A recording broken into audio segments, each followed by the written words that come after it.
I got no energy. I got nothing. I'm just drained. I'm just.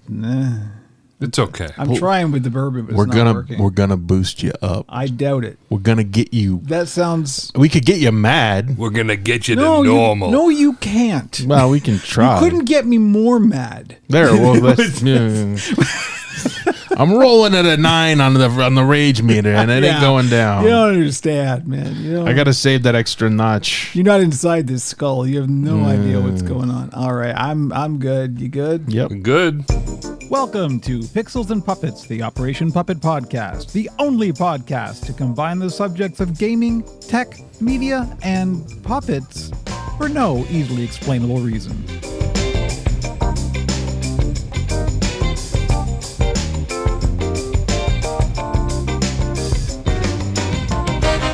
It is November 22nd, 2024. You are the internet. I am Kevin Blades. My pronouns are he, him, and this is episode 20 of season 2 of Pixels and Puppets, the Operation Puppet podcast.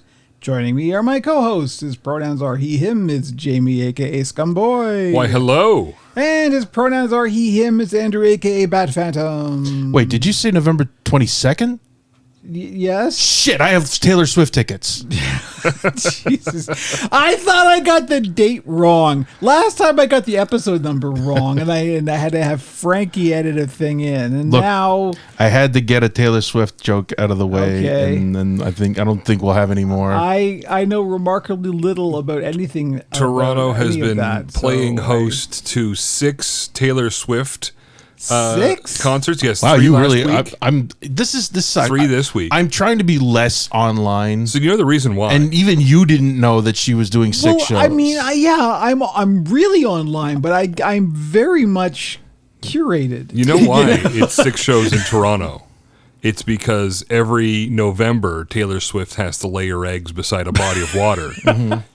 And Toronto happens to be one she's never done it before. That's so, fair. Yeah. No, but she did a Thursday, Friday, Saturday, and she's doing another Thursday, Friday, Saturday. That's a lot of shows. And Yeah. then she's doing 3 nights in Vancouver The next week. previous year she skipped Canada entirely. Yeah, this is the like full on. second year of the Eras tour.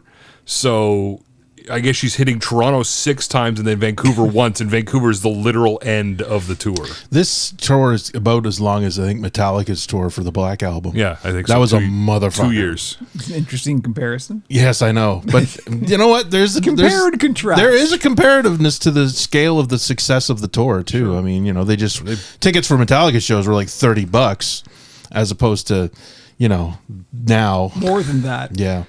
But anyway, it's been fun downtown because you're just walking home and then you'll come across a group of sequined women Wearing cowboy boots. Yeah, and you're like, oh yeah, Taylor Swift tonight, right? Sure. Yeah. I saw some today. No, it was yesterday actually, and my brain went, Taylor Swift is so last week. Because that was the peak of it. Everybody was going up ape shit last week, and this week there's still 3 more shows, but everybody's kind of over the mania, and yet the ticket prices this week are even more insane than last week, which is just bananas.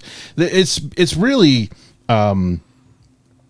it's capitalism writ large. It's the current the haves and the have-nots are just going to town on each other. The lowest ticket on StubHub right now, because the show started at 7, but she doesn't hit the stage till 9. $3,391 for seat at the bar. I no longer feel bad about buying a PlayStation Pro. Honestly, obstructed view in the 500s. Limited or obstructed view. No, this is in the outfield, but it's also, I think it's behind the stage maybe. Yeah. Anyway, it is. You just want to be in her presence. You can watch the roadies smoke. It is beside equipment cases. These are basically $200 tickets that are going for over $3,500.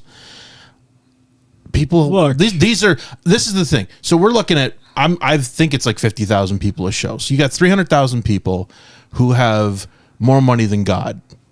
At least half of those people bought tickets in the secondary market, I would imagine. So these people don't give a fuck. They've got disposable money. They've got literal thousands of dollars to blow on a concert. God bless. Go nuts. We got tickets to Slow Dive this January. You know how much they were? $100. $91 at Massey Hall. So I've always thought I was going to be able to get into slow dive, and it's just never happened. just put on When the Sun Hits. Yeah, I mean, it's so weird. Some bands, like I think I've tried to get into them before, or they're just kind of in another. I'm not able to phase into that reality. Like the other me is 1,000% into the band. Shoegaze, Andrew. I love shoegaze. Is fucking big into Godspeed. I was at the Godspeed show last week. Is not shoegaze. But you bounced off of that. It used to be more Godspeed, You Black shoegazy. Emperor is a punishment. It's what they play in Guantanamo. It's 16, 30, 115 people on stage, sitting down, not looking at you, and also not really playing music. Their instruments make noise, but it's not in any pattern This is very much an old man rant. possible. This is very. And this was also a decade ago I went to it, so They're still going. I saw Beach House last year. That's very much shoegaze. is it? Oh, okay. Wait, don't look at me, man. What are you? I'm just saying. I've never heard of Beach House, so I couldn't tell you. All right. I was listening to Louis Armstrong up until about a month ago, and then suddenly it's Kim Dracula. So I got no middle ground. I got just. You said Tom Waits wrong? True. That's true. Yeah, I'm going to a concert. Yes. We're going to JB and I are going to a concert. We got. I'm nervous. We got Kevin socially lubricated while playing Diablo, and he bought concert tickets. But okay, so I keep blaming the third cocktail. Yeah. It's not. It Clearly, was, it was the desire was within you. Yeah, the no, entire I needed time. the third cocktail to get. I don't know. The thing is, I don't like. I've been to metal shows. Like I've been to so many. There's no. This one for some reason is giving me the anxieties out the wazoo, and I do not know why. I think you're expecting possibly a TikTok crowd. Oh, probably. But I mean, yeah, but by all I'm okay measures, with that too. Like it's a very accepting crowd well, that this is shows the thing. up. I know that I'm on the freaking Kim Dracula subreddit. Like I know what we're walking into. But Every comment on YouTube is "I'm 52 and I love this." Well, okay, but for the record, it's not a Kim Dracula show. True. She is opening for. In this moment, Okay. Well, this is what tipped the balance for me is because so Kim Dracula, who I discovered and absolutely love, Yes. is opening for In This Moment. In This Moment is a long established kind of new metal, but like electronica metal. There's a whole, there's 8,000 subgenres. They match about 30 of them. So They check Anyway, many boxes. they do. But they've been going for a long time. They're well known in that scene and everything like that. Like my previous experience with metal, as you will both know, has been in the folk metal scene and some like symphonic black metal, stuff like that. So I wasn't really in tune with this stuff. I hadn't even heard of them before. And so I'm going, well, I know Kim Dracula's on tour. I would love to see Kim Dracula. And so who are they touring with? Right. And I looked up In This Moment, and turns out I love them. Yep. So it's like, damn it. So I was hoping. You were like, "Oh, these people suck. I'm not going to go to this show." I was hoping, yeah. So now suddenly I want to see both. Yep. Like there's 4 bands. I don't know the other 2, but Kim Dracula, and then In This Moment, I love Why both couldn't of them. they be opening for Douchebags Aplenty? That would have been This so is much it. easier. Cabbage Boy. So yeah. So I knew it, but. This was, and we were talking on Discord about this because I was like just freaking out, like the weekend, the sober second thought thing. And I'm like, I have so much anxiety over this. I don't know what the hell is going on. And then I realized as we were talking through it on Discord, I had an extremely similar experience the very first night that we were in New Orleans. Oh yes, Right. yep. So I loved jazz for years. New Orleans has been like this utopian Valhalla of it's where jazz started. It's the promised land. It's the holy land of jazz. I'm finally here. Yeah. I'm going to Preservation Hall tonight. This is it. The thing happened. It's this glorious moment. And I got to New Orleans and I panicked. And I couldn't figure out what the hell is wrong with me. Like I didn't want to go to Preservation Hall. I wanted to like hide in my hotel room. And I realized really what it was culture shock. Yeah. Like, it was just, I'm the thing that I had been fantasizing about and dreaming about and idolizing and picturing is now real. I'm here. It's a thing that exists. It's also that you probably thought that you might be an outsider. You might be outside of this. There is that, because it is very much like, and I realized this going in, obviously, because I have a brain that can put two and two together. And I was like, you've got this thing in your head of what it's going to be like. The reality is probably nothing like that. Spoiler alert, it was great. It was exactly what I wanted. I don't think something like jazz could exist this long if it was exclusionary. This is it. And I forced myself to go, and the second that I stepped into Preservation Hall and sat down and I saw the drum, and it was just like everything just clicked, and it was like, I'm home. I imagine this is going to be a similar experience, but right now I'm still in the culture shock kind of stage of things. So we'll report back, because it's December 2nd, something like that. Yeah, December 2nd. Yeah, soonish. So wow, that's a lot of talk about concerts for some reason. Yeah, I mean, that's what's what's happening. The intro. That's what it's for. The only show note currently is Taylor Swift is laying eggs. Yes. So maybe I'll pad that out a little bit for the final one. Okay, shall we make the podcast go? Yeah, we should descend into the puppet Let's pit. Descend into the. Okay, we're gonna take a not really a real break, and then we will be back with the puppet pit.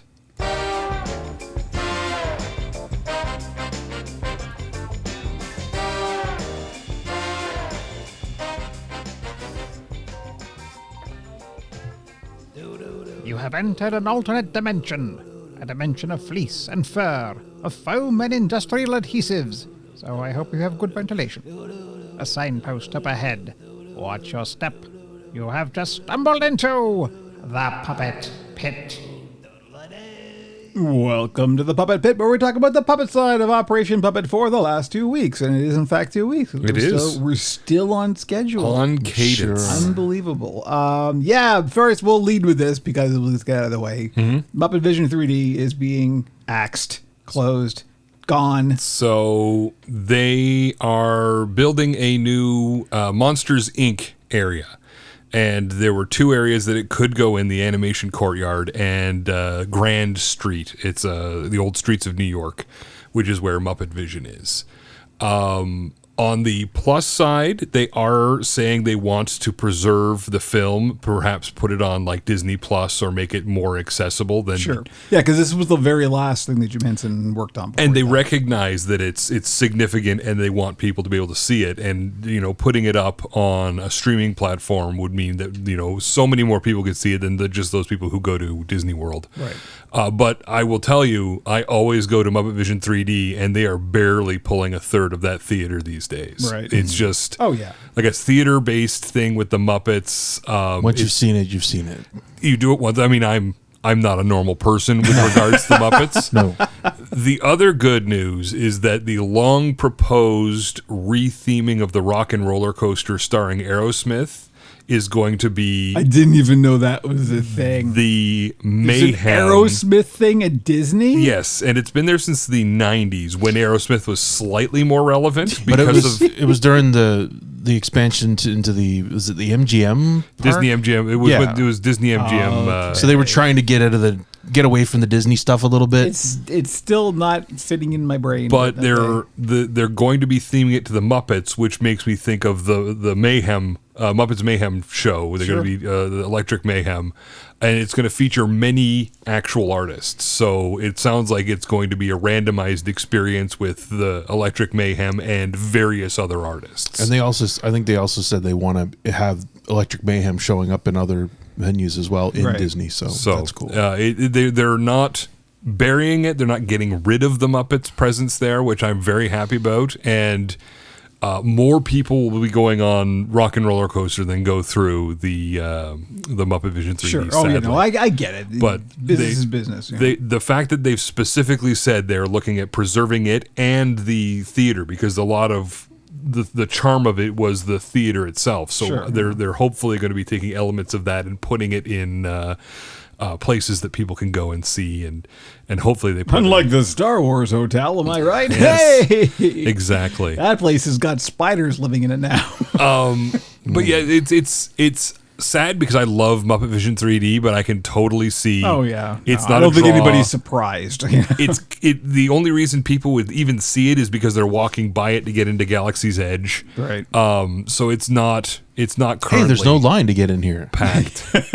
So I think the Rock and Roller Coaster overlay is going to be really good. Yeah. And the fact that they can just tie it into the Mayhem and the recent Muppets Mayhem show and everything, I think it'll be really good. All right, moving on to the next bit of bad news. Canada Post, as we talked about last time, it was threatening to be on strike. Well, they are in fact on strike. Day 8? Let me preface this by saying solidarity. I absolutely support labor, even though I know we could talk about big unions, and yes, big unions have a problem. I would still, big unions have to exist so small unions can start to exist. That's right. There's a whole other discussion there. However, the practical side of this is on Etsy, Canada Post is my only shipping option. Yes. Therefore, the Etsy store is currently in holiday mode because I can't ship out. The direct shop is still open and available for you to purchase puppets. Yes. Here's the deal. If you buy a puppet now on the Operation Puppet direct shop at operationpuppet.com, I will hold it for you until such a time as the Canada Post strike is over, and then I will ship it out. If you need it before ? Like if you need it by a deadline, we can arrange for a courier, but it will be extra expensive. We'll have to talk about that. So just contact me and we'll figure it out. I was surprised to learn that Purelator is not part of Canada Post anymore. I didn't even know Was they it ever were. It was I thought they used Canpar. to be. I thought Canada Parcel was part of it. Right. Canpar was Canada Post, It was part of Canada Post, yeah. but now it's not. I don't think so. And Purelator never was. I No. don't think Purelator ever was, no. No. I thought you could get Purelator stuff at Canada Post. You Well, can nah, get it I at don't know. the penguin pickup. My ignorance is off the charts with this stuff. So See, the anyway, thing is, I could hook up like UPS to the direct shop. It would cost me $100 to get a plug-in. And my my friend who does Retro Rewind had to go and get a business account open with UPS, and they're like, you're in the line. Literally thousands of people are opening accounts because Canada Post is down. So it's going to take us a while to get the business account set up.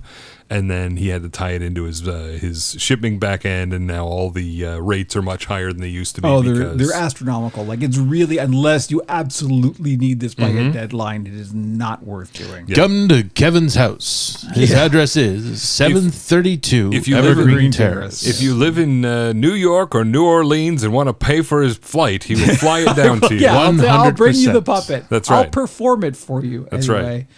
Yeah, so that's what's going on there. And it's kind of a big problem for me because I haven't sold a puppet in a while. Yeah. I expect the election has something to do with that. I think it just feels, the vibe check is that everyone's just kind of in a wait and see mode It's the right sound now. of belts tightening. Yeah, so yeah, if you want a puppet, please buy it now because boy, oh boy, I got rent to pay. Anyway, let's not dwell on that. The build streams, however, in the meantime, are continuing, and related to that, those are the next two notes are kind of bashed together. Krampusnacht is upon us. We have 50% of the Krampuses built. You know, so here, this is, I guess I should have put this in the show notes. I've changed my mind about what the builds are going to be. 100% of the Krampuses have been built. 100%. We have achieved 100% Maximum Krampi. We are full on Krampus being one. Yes. So that's what we did in the build stream this past week. Started to build the facial features That's for right. the Krampus, and it was a really good build stream. It was like people were talking, and there was activity, and You were working through 3D printing horns, making them out of like a clay thing, and eventually you came up with your own thing. Because it just so happened to fall into place that the thing that I was starting on that Wednesday was the facial features. Yeah. And that is always the fun part because that's always where you get to just sort of play and be creative, and that's where it starts to come together. That's where the real personality starts to develop. So that was really fun, and I finished it yesterday. Yep. And so the pictures are up. Join the Discord. On Pictures on the Discord. Yeah, pictures on the Discord. I really like it. It's a fantastic this was a looking. pretty good yeah. one. But But the interesting part was, as Jamie talked about, I wasn't sure how I was going to do the horns yet, because I knew it's a Krampus. You need really big horns, and that's you went a problem. hunting. I did. Yeah, I went. I got a nice rack on that one. There you Hey, hello. Anyway, so I'm very sorry. I apologize. Anyway, That's late night. it's Operation Puppet After Dark. So the options were, of course, the very first thing anybody would think of in this situation is 3D print them. Problem is, for horns that big, even Weight. if I were to do them as Yeah. a hollow shell, it would still be too heavy. That is a big problem with something of that size. So the other option that I was thinking about related to 3D printing was I want to be able to print like a scaffolding, basically, that I can just put fabric around. Yes. So that way the shape will be consistent, because of course the other option is we'll just make them, just like hand carve them. And of course the problem there is, well, you can never, unless you're exceptionally good, you can never quite get it to be symmetrical and perfectly even. If you're working from a pattern, there's going to be variations. Things are going to get weird. are you suggesting that the Krampus has symmetry? Oh, well, no, we're coming around to that. Don't worry. Believe me, none of my puppets ever have symmetry. Look at the Oracle's ears for one time and just tell me that no, there's no symmetry. Symmetry is overrated. Okay, that's one of the first things that B.J. Geyer taught me was. There was a series of pictures where they took like famous politicians and they cut them down the middle and mirrored it, and they don't look right. No human, perfectly symmetrical no people human don't face look good. Look symmetrical. And B.J. Geyer talks about this in his courses, where it's like he realized at some point that he wasn't happy with the designs of the puppets he was coming up with, and he couldn't figure out what it was. And what it ended up being was they're too symmetrical. They're too perfect. They didn't have the personality. And if you have a little bit of asymmetry, a little bit of lumpy organicness, it just brings it to life a little bit. It gives it a little bit more. Just get punched in one side of the face. Yeah, exactly. So anyway, so the 3D printing thing was out. So that leaves making them in some other way. So the options are trying to flat pattern them in foam. Now, because I wanted, a cone is simple. Yeah. A curved cone, which is what I wanted for these horns, less simple. The other option was to model them in some modeling material. I was talking about clay foam on the build stream, which is a really fantastic modeling material. A lot of cosplayers use it, and it's this almost chewing gum consistency stuff. And then when it air dries, and when it air dries, it's basically styrofoam. Yeah. Right. It's that weight of stuff, and it's fantastic. Now, of course, it's also very brittle, so you'd probably want to cover it in fabric or something. Absolutely. So that was one of the options. I was almost ready to do that, and then I went, you know what? I want to try flat patterning. Mm-hmm. And so the day after the build stream, I started going, okay. One of the things that I learned myself is, like, sometimes you can overthink patterns. In fact, most of the time you can overthink it. But patterns don't have to be as complex as you might think they can be. Yeah. So when, puppet builders or fabric people in general go to think about curves, the very first thing we all think about are darts, right? That's how you make a curve in a plane, is you add a dart and then you join the darts together. Well, I didn't want to do that, because if you were thinking about, like, just take a cone. Yeah. All right, and you want to curve that cone. You can't really take a dart. You would on need this. to cut darts, like the amount of mathematics you would need to do to be able to get those darts the right size. And Many right place. pie-sized slices removed from one side of a cone. And of course, the thing about darts is, like, the more darts, the smoother the curve. But there would have to be so many darts that it would just be. Well, there are also unwieldy. limits to human ability to make small darts. Yes, exactly. So I thought, well, I learned that, like, for the very simple, like, sausage style noses, as I demonstrated on the build stream, you can pretty much just draw the thing you want, mirror it, glue the whole two halves together, and you'll get something quite close to what you originally drew. What would happen if I did that with this? So I did. And it turned out very interesting. It didn't quite go the way I thought, but after I got it all put together, I realized how it could go, and now I've got a pattern that is reproducible. A flat pattern for a curved cylinder or curved cone that is completely reproducible. That's fantastic. Literally 2 pieces mirrored, glued together. I'm going to go over it on the build stream coming up, even though I probably won't be using them because I'm not doing a second Krampus, but it is a worthwhile demonstration of how to do this kind of thing, and I think people are going to get some benefit out of that because I just had to sit down and figure this out myself. So when you sent the picture of the horns, like, oh, those look good. I had no idea the scale of them, and then you showed a picture of the Krampus, like, oh, they large. Yeah, they large. They are. And the foam would be nice and light because it's hollow and it's this is the thing. The Krampus it's closed cell foam, unbelievably light. Yeah. So and I just ended up gluing dull joints in the bottom of them and snapping them on. They're real good. So burning a couple holes. Yeah, burning a number of holes, actually. There was quite a lot of holes in that Krampus that got burned. Would you say it's got a head like a hole? It's definitely. So the eyes, the horns, and the arms. So that's a lot of burning on that Krampus. So that's what's going on. That was what on last week. That's what's coming up this week. But the other thing is I had thought about doing a second Krampus. Mm-hmm. For the second Krampus, we're going to defer this to next year because what I really want to do is the original Krampus design that I have was based on a kind of Max Fleischer 1920s cartoon era thing. Yeah. That it would, if Krampus was in Popeye, this would be what the Krampus looked like, right? Or Betty Boop. Or Betty Boop. Yeah, this is an Alice the Goon kind of a quality to it. And I really like that. Now, I wanted to do, like, the nice thing about the Krampus is you can just kind of go hog wild and just do anything, right, design-wise. And I wanted to do one that had more of a muzzle shape. And then I started thinking more and more and more, and I was like, what if I just went, like, full-on, like, literally do black and white, monochrome, with, like, the eyes that are just like the Pac-Mans. The pie cuts, yeah. Just, like, really, really lean into that. That sounds dumb. Okay, I won't do it then. Good. Anyway, here's the problem with that.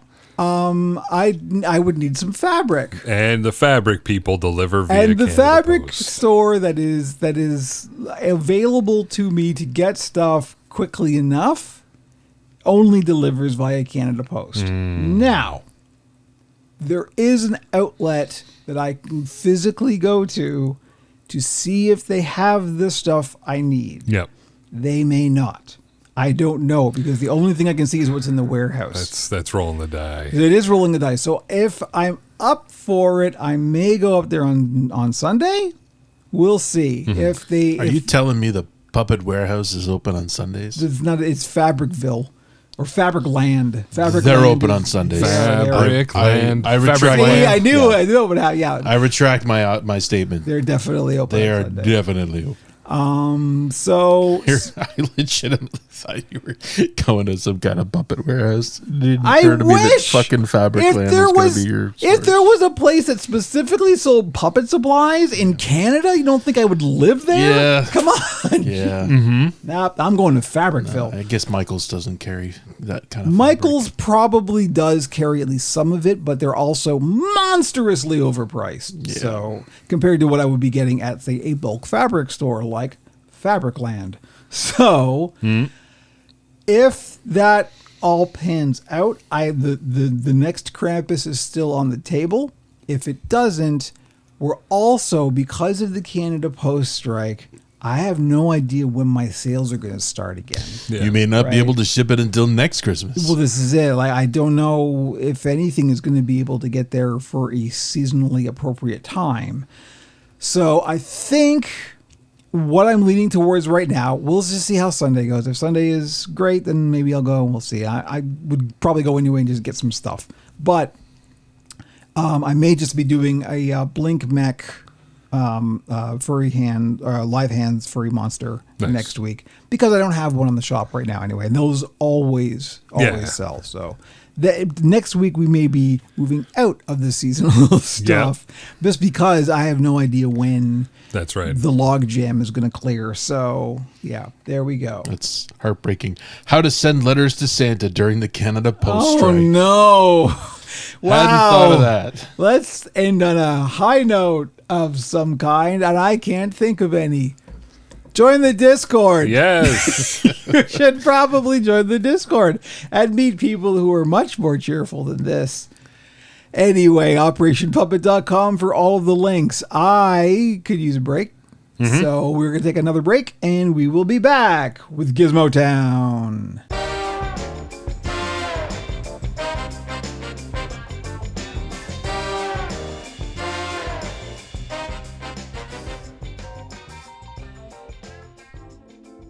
The sky above the port was the color of a YouTube video hit with a copyright takedown. Around the rainy streets, people huddled with neon umbrellas and impractical goggles. Here we fight the corporate arcologies and get excited about phones. Welcome to the mean streets of Gizmo Town.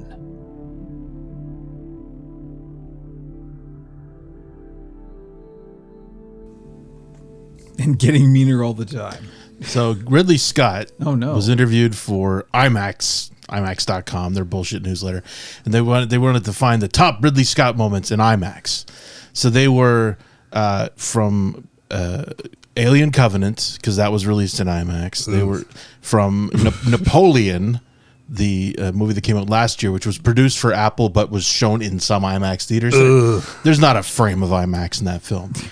The third one shot on an iPhone was Blade Runner, because the final cut was released briefly in IMAX. Really? Yeah. So technically they were able to say, "Hey, Blade Runner IMAX," and so yeah, I thought that was that's the tangential connection to our Gizmo Town opening. Anyway, okay, but it wasn't shot in IMAX. No, God, no. So but it was presented in an enhanced format. They do that a lot for. We made it stuff. bigger. Yeah, they just sharpen it up a bit. Run the filters.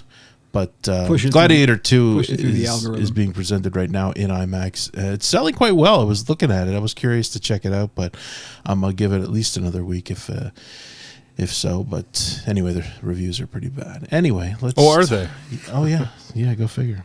I'm so tapped out. I have no. No, I've seen Gladiator 1. So Gladiator is a good. The problem is I know too much about the Roman Empire. So. Yeah, no, Jesus, Yeah, I mean, I can't stop thinking about it. Says the meme. Ridley said that he hates whenever somebody points out historical inaccuracies in his film. He gets very fucking angry because he's just trying to tell a story. Which is kind of shitty that he's ignoring. Set it in a fantasy land. Then there's this Denzel Washington plays a dickhead in the new movie, and he basically spends time at a cafe reading a newspaper and drinking coffee.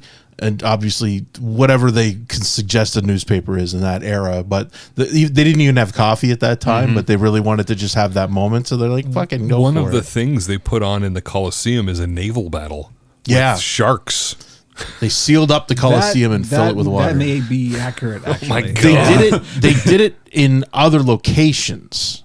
They never did it in the Coliseum. But they definitely did that. In the movie, they did it in the Coliseum. I'm sure they did. They did everything in the Coliseum. All the lions and the slaves down below drowned. Yeah, pretty much. Probably. Anyway, why are we talking about the Roman Empire? Because of Andrew. I did it. It's the Deck Nook. It is. Welcome to the Deck Nook. The Decus Nookus. She's a bit noisy. It's well, that's fine. That's good. Actually, it's a bit white. Oh no! Yeah, this is extremely white. Nothing to do with the election. No. It's a white Steam Deck, everyone. That's what we're talking about. A white Steam Deck. Definitely want it's a white the color one. white. Steam Deck OLED is coming in white. Steam Deck that looks like a ROG Ally. A limited edition color limited. Like the smoky black was when the OLED launched. You can buy one. They're available on the site. You can actually buy the white limited. Steam They're Deck. saying it's sold out everywhere, but there's some left in North America, Canada, and Japan, I believe. I looked today, and sure enough, if you order one, you can have one in 3 to 8 days. Did you buy one to put it beside your other Steam Deck OLED? No, I didn't. I was going to say something nasty, but of course not. I'm good. I'm good. Are you sure? Yes, I am very sure. I did have a moment where I'm like, that looks really nice, and I don't have an OLED. I could sell my, but it's like, no, it's just no. This is a weird confession, not really a confession. Anyway, my major use of my Steam Deck these days is I don't play anything natively on the Steam Deck. I'm either streaming from my PlayStation or I'm streaming from a PC. Like it's a client because Moonlight and Sunshine, the stand-ins for the NVIDIA thing that is now defunct, work really well, like surprisingly well. If I didn't know this thing was like running on a remote machine, I would swear it was running natively. It's like there's no lag at all. I've been playing Diablo 4 locally installed on it. On the deck, sure. yeah. On the deck, yeah. Yeah. We're going to talk more about streaming in a bit, but it's I don't use there's a white Steam Deck and it's nice. It looks very nice. It does. It does. So yeah, and in other handhelds news, I like the contrast here. This is pretty good. So the previously extremely silly and useless PlayStation Portal has got an update that lets, if you are on I can't remember what the name of this, the highest tier of PlayStation, don't call it Game Pass thing is. PS Now? Or? The expensive one. There's 3 tiers of PS Plus. Yeah. Oh. There's ouch and Jesus and are you fucking kidding me? And it's in Are You Fucking Kidding Me? Yes. But you can now stream that remotely. Yes. Without a cloud. PlayStation. You can play from limited, the cloud, like 120 PS5 games over the cloud. But you still have to be on some sort of Wi-Fi because there's no LTE. Oh god, no, you've got to 5G be in it. Yeah, you've got to be on a good solid Wi-Fi connection, but So- you don't need to be at home. At home. right? Because that was the thing with the Portal. Like, I mean, obviously there's a lot of people who love the ability to play their PS5 in other places in their house. Thing, like, you know, on I'm doing exactly that, but I'm just using Chiaki on my Steam Deck, right? And it works great, and it's fantastic, and there is a use case for that. So I guess if you only have a PlayStation and you have zero interest in PC gaming, maybe there's a use case for this, because I do use the deck as a client for the PlayStation occasionally. I just want to see the one guy roll up into Starbucks and watch 1 out of every 60 frames of God of War on the Starbucks free Wi-Fi. that ain't happening. Yeah. And that's fine. But at the same time, Microsoft is also finally doing better streaming options for the It's funny. Xbox Game This Pass. is exactly the opposite, because Xbox was doing this like from the beginning for Game Pass Ultimate. xCloud has... exactly, from xCloud. But now you can stream from your particular machine anything you've got installed. Isn't that? It's actually cloud. You can cloud game a it is lot from the more cloud. titles on Game Pass. So Now, if you own it, then well, if it's in the Game Pass library, Right. yes. But there's also, I believe, some titles that if you own them digitally, you can play them via the cloud, Right. not even off Okay. of your Xbox. What they want is anything you own digitally, you can play via the cloud. I don't know that they're there yet, but The 2 notable exceptions currently are Destiny 2 and Diablo 4, because of course they are. the 2 games that Andrew plays. Yeah. So, and that's fine. I get it. I understand it. But I mean, you can still do client streaming and theoretically, but I've never tried to play off of my Xbox in another location. Right. So it's still a huge step for them to offer this. Sure. Guess what's happening now? what? Lineups. Like, people are like, there's a queue to play the streaming version Oh, of yeah? it. Like the next slot's available in 6 minutes. So, and that's what happens with these cloud streaming setups, especially in the early stages where everybody wants to taste, and the servers are like, yeah, no, we'll get to you. It still sounds better than the GeForce Right. solution, which is Oh. 6 hours and watching ads, mandatory ads. If you have an ad blocker on, they won't let you into the rig. Yep. So you have to watch Even at if you're paying least for it. one ad and then wait 6 to 12 minutes to get access to the streaming rig for 1 hour. The problem I always had with xCloud was if I had to switch away from it, it obliterated the game. Like, I couldn't just pause it and come back to it and have it just pick up. Right. It basically had to restart the entire session, which was kind My of bullshit. dude. Yes. You're not going to be able to pause a 1080p stream from a video game like you can Netflix. But I feel like you should be able to. You have to drop it. It's not like your phone can just go 1 second, Right. and then But still, if I pause the game, and then switch over to something else and come back to that stream, I should be able to rejoin my stream. I have it where I'm doing something on my phone, like I've got Destiny up, and I go look at a build, and then I reconnect, and I'm still in Destiny doing my build, but I have to reconnect in between tabbing out. Oh, so you're back in the menu. Yeah, no, I'm back where I was. So if you're on the tower, yeah, you switch over and you come back, and you're still on the tower. I have to reconnect to the stream, but I'm still on the tower. Like the game hasn't reset. But xCloud would just completely obliterate you. Oh, I have no idea. That's what I'm saying. I do the console stream. This was much worse. Yeah, because Jamie's streaming from your actual machine, right? Oh, yeah, that's I totally get that. But I mean, for the cloud streaming, but, that makes sense in terms of like scalability, right? Because like if anybody disconnects, that's bandwidth somebody else can be using. Right? Yeah, like that's an Xbox in a rig someone else could use. But for the happy fun times, I want to be able to pause a game, not for 5 minutes, like literally, especially if you're playing on your phone. You know, like you should definitely be able to jump out, do something, come back. Have a second phone. or some form of handheld device that's dedicated to gaming. I mean, that's always an option. No one has multiple of those. Yeah. No. So, I mean, anyway, the Steam Deck, as you were saying, so obviously a lot of people are now going to be using their Steam Decks expressly for the Game Pass streaming. And it's extremely competent, and it's working well, and the library gets bigger and bigger all the time. So, as we've said before, this is kind of their end game. It's all they got, right? Like, I mean, they had that big marketing push saying everything's an Xbox. That's it. This is their thing now, right? So, a side note, I don't think I put it in the show notes. Some news site said that Black Ops 6, 85% of the sales of the game were on PlayStation, which at first it sounds, oh my God, that's crazy. What a huge difference between PlayStation and Xbox. But they're giving it away on Xbox. It's on fucking Game Pass. It's on Game Pass, and you can't just say that and be sensationalist and act like you're doing journalism. That's bullshit. I legit thought about installing it just to check out, because I haven't logged into a Call of Duty since 2. Because there's zero cost. You just fucking go. No overhead. But no psychic damage, really. The only psychic damage is the fact that you have to install Warzone to play any of the games. Yeah. Like you literally have to have Warzone installed. That's basically the launcher now for Call of Duty, is their Warzone online game.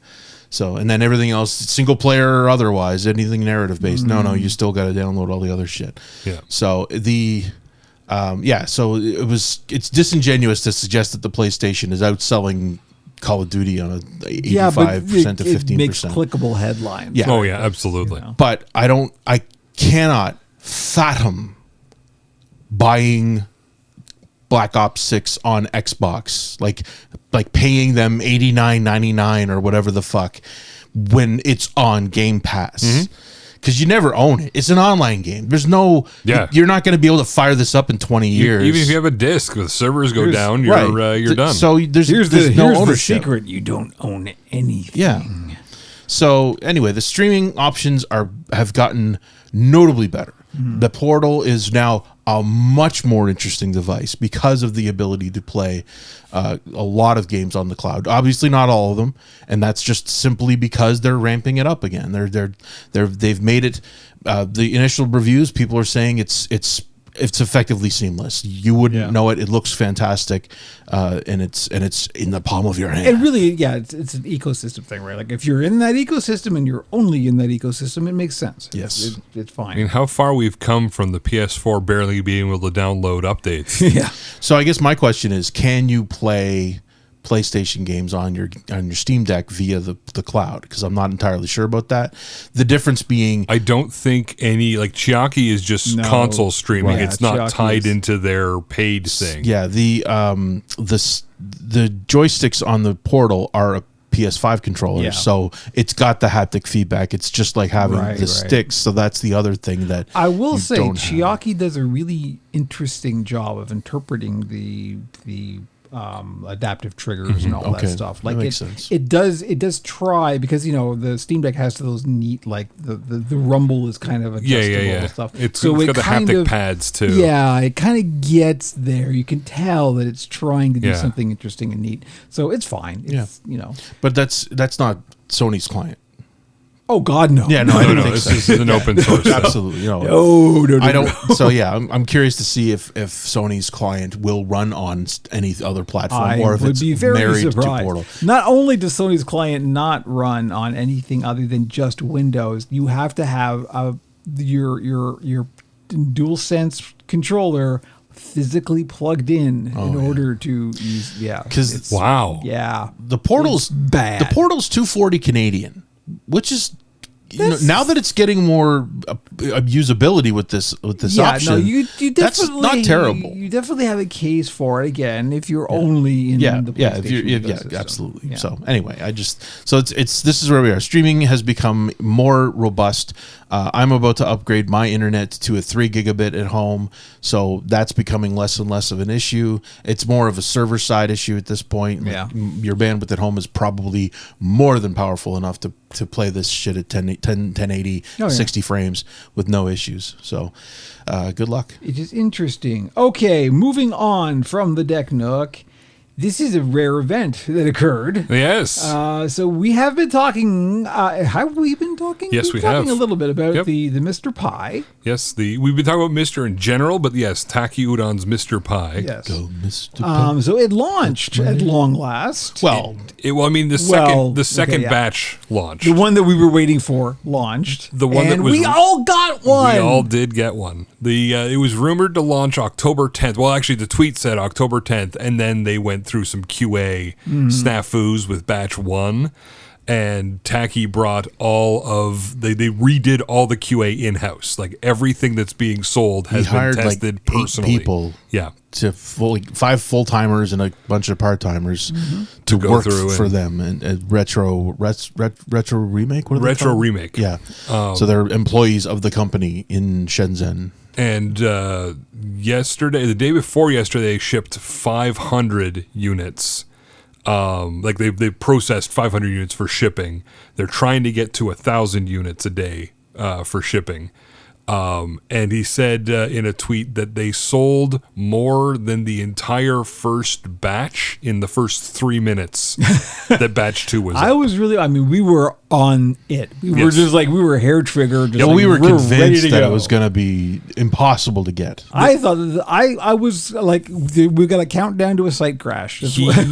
He scaled up the batch just right because there's still bare bones units available right now on the site.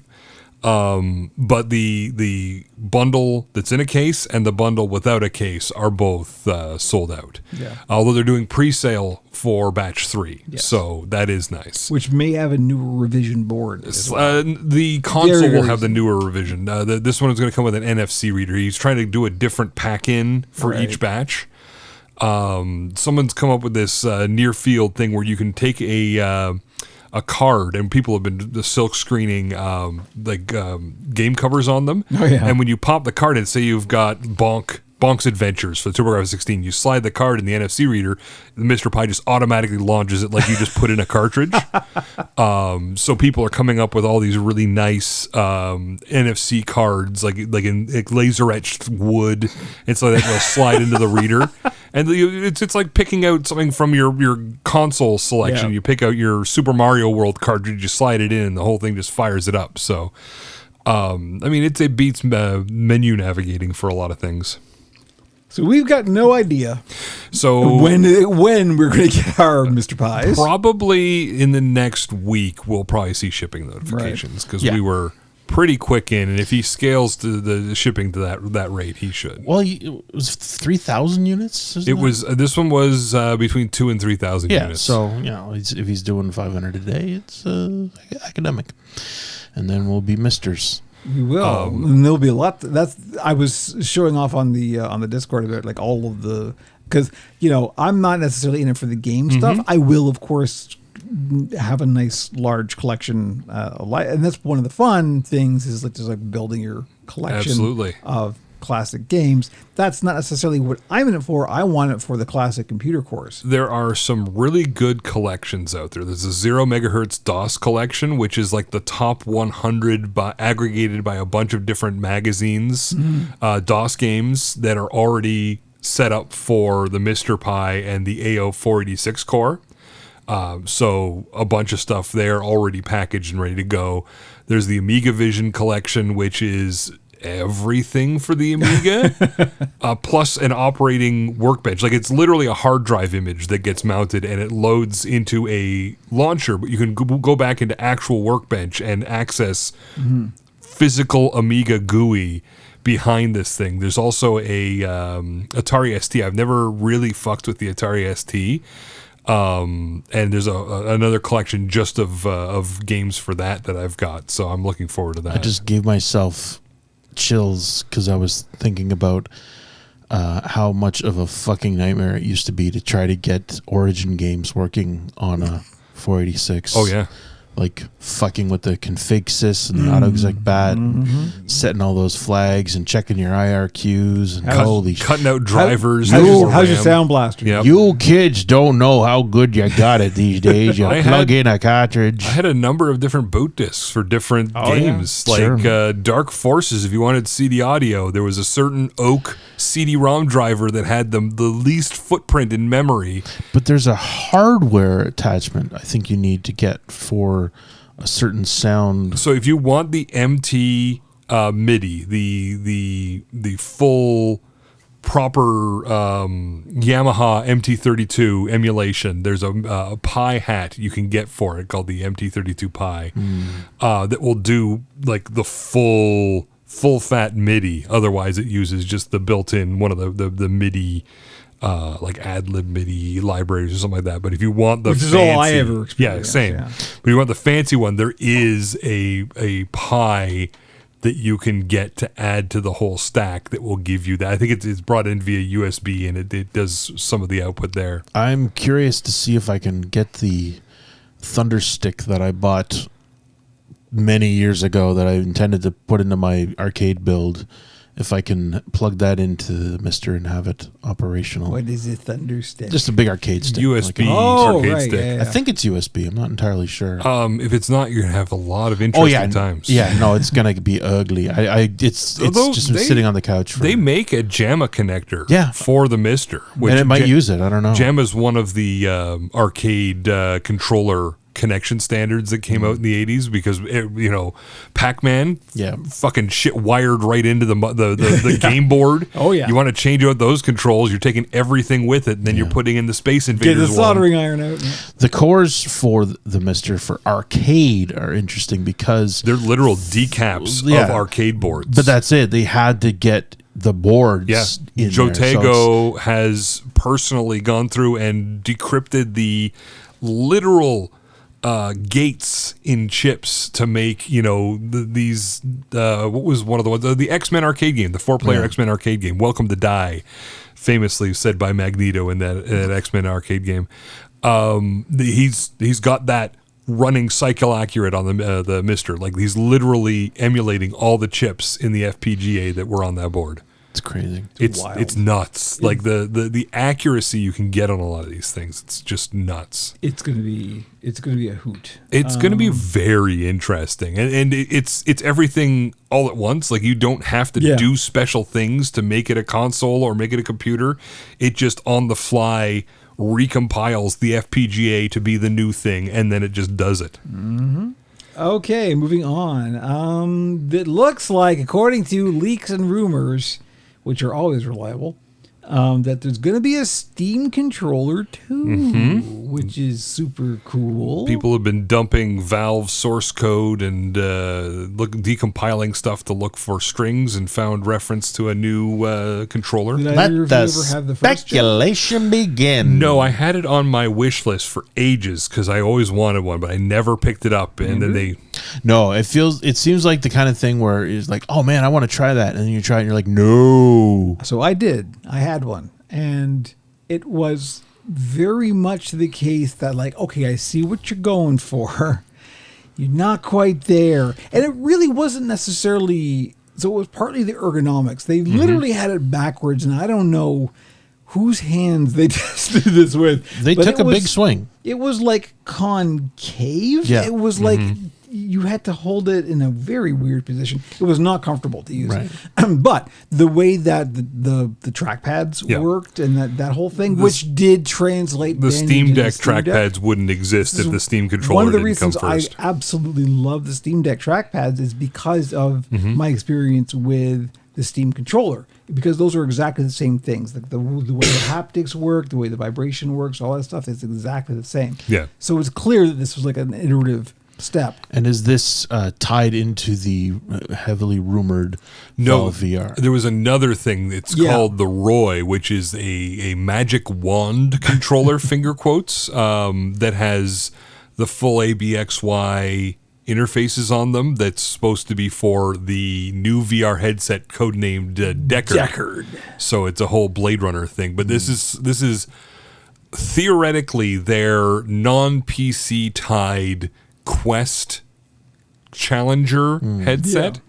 So who knows what kind of CPU it's going to have in it, because they could take the APU from the Steam Deck and apply it to something. That's literally computer grade hardware inside of a VR headset, as opposed to what accounts to the guts of a phone in a headset. So that could be a much stronger VR experience. Plus, the allegedly the APU in the original LCD Steam Deck was the Magic Leap APU, which had a whole bunch of extra cores that weren't used for the 3D display stuff. So it will be interesting. They being a Linux gamer. One of the only hopes that we have to get real VR working on Linux is this Deckard headset, because Valve being Valve, they are great champions of Linux gaming. So it would be sad if it wasn't. have they made no move to get the Index working on Linux? I think maybe the Index does work on Linux, but also good luck. Well, I mean, the Index is a very,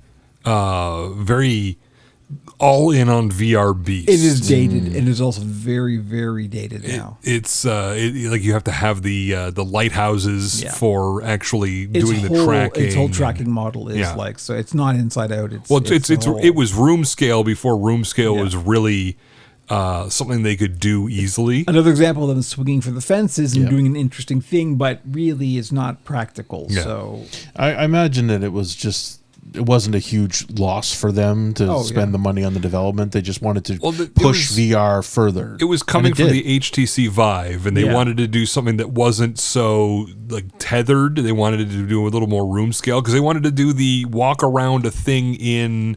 They had a Aperture Science demo where they wanted you to be able to walk around a turret and see blown apart parts of the turret and be able to look through it and take things and put it out. Whereas in the Vive, you were pretty much tethered and sitting. You weren't able to do a walk around kind of experience. So crazy things are on the horizon. We'll see. Okay, here we go. Oh, we're okay. It's time. Boy, so thank you, Andrew, for inflicting this upon us. Here's the thing. When we started this podcast, when we were talking about it originally, my whole original thought for what the podcast was going to be was we'll there's enough horrible shit in the world. We're going to try and be positive, and we're going to try and talk about fun things and good things, the things that inspire us, and thinking. But the world kept getting shittier and shittier. Sometimes you have to bring this stuff to light. So now it's time to get mad about something. Well, and in very fitting nerd fashion, we're going to get mad about Star Trek Online. So, people are getting joy out of this. I don't want to. I just don't want to put that out. We're not yucking your yum. No, we just don't find it yum. I would like to yuck their yum. All right, actually. so I am so mad. I was unaware of the existence of this until me just too. the other day. Yeah, it's your fault. It is. I'm aware of this because of you. So what happened was a YouTube video came up on Reddit. And it was it had one of the dumbest titles. It was 754-392 Unification, but it also said Kirk and Spock reunited. I'm like, oh fuck me. All right, you know what? Fuck it. Let's see what this is. So you hit play, and the video opens with Gary Mitchell from the original series, who he was a Star Trek Starfleet engineer who became a god in an early episode. You know, as you do. And I guess they wrote some other fan fiction around him. Anyway, all right. I'm trying to figure out the best way to frame this. All right, let's just cut to the chase. I didn't know it was Star Trek until they were panning over the world and they had the saucer section of the Enterprise embedded in a forest. Okay, let's step back a second. The Roddenberry Archive, which is owned by Rod Roddenberry, the son of Gene Roddenberry, is an organization that's. What should we name him? Oh, I've got an idea. So the brother Todd Roddenberry isn't too happy. This is the brainchild to archive all of the Roddenberry shit. They want to be able to present the elements of Star Trek and be the curators of it. So they partnered with a company called Otoy. I believe that's how it's pronounced. It's Otoy.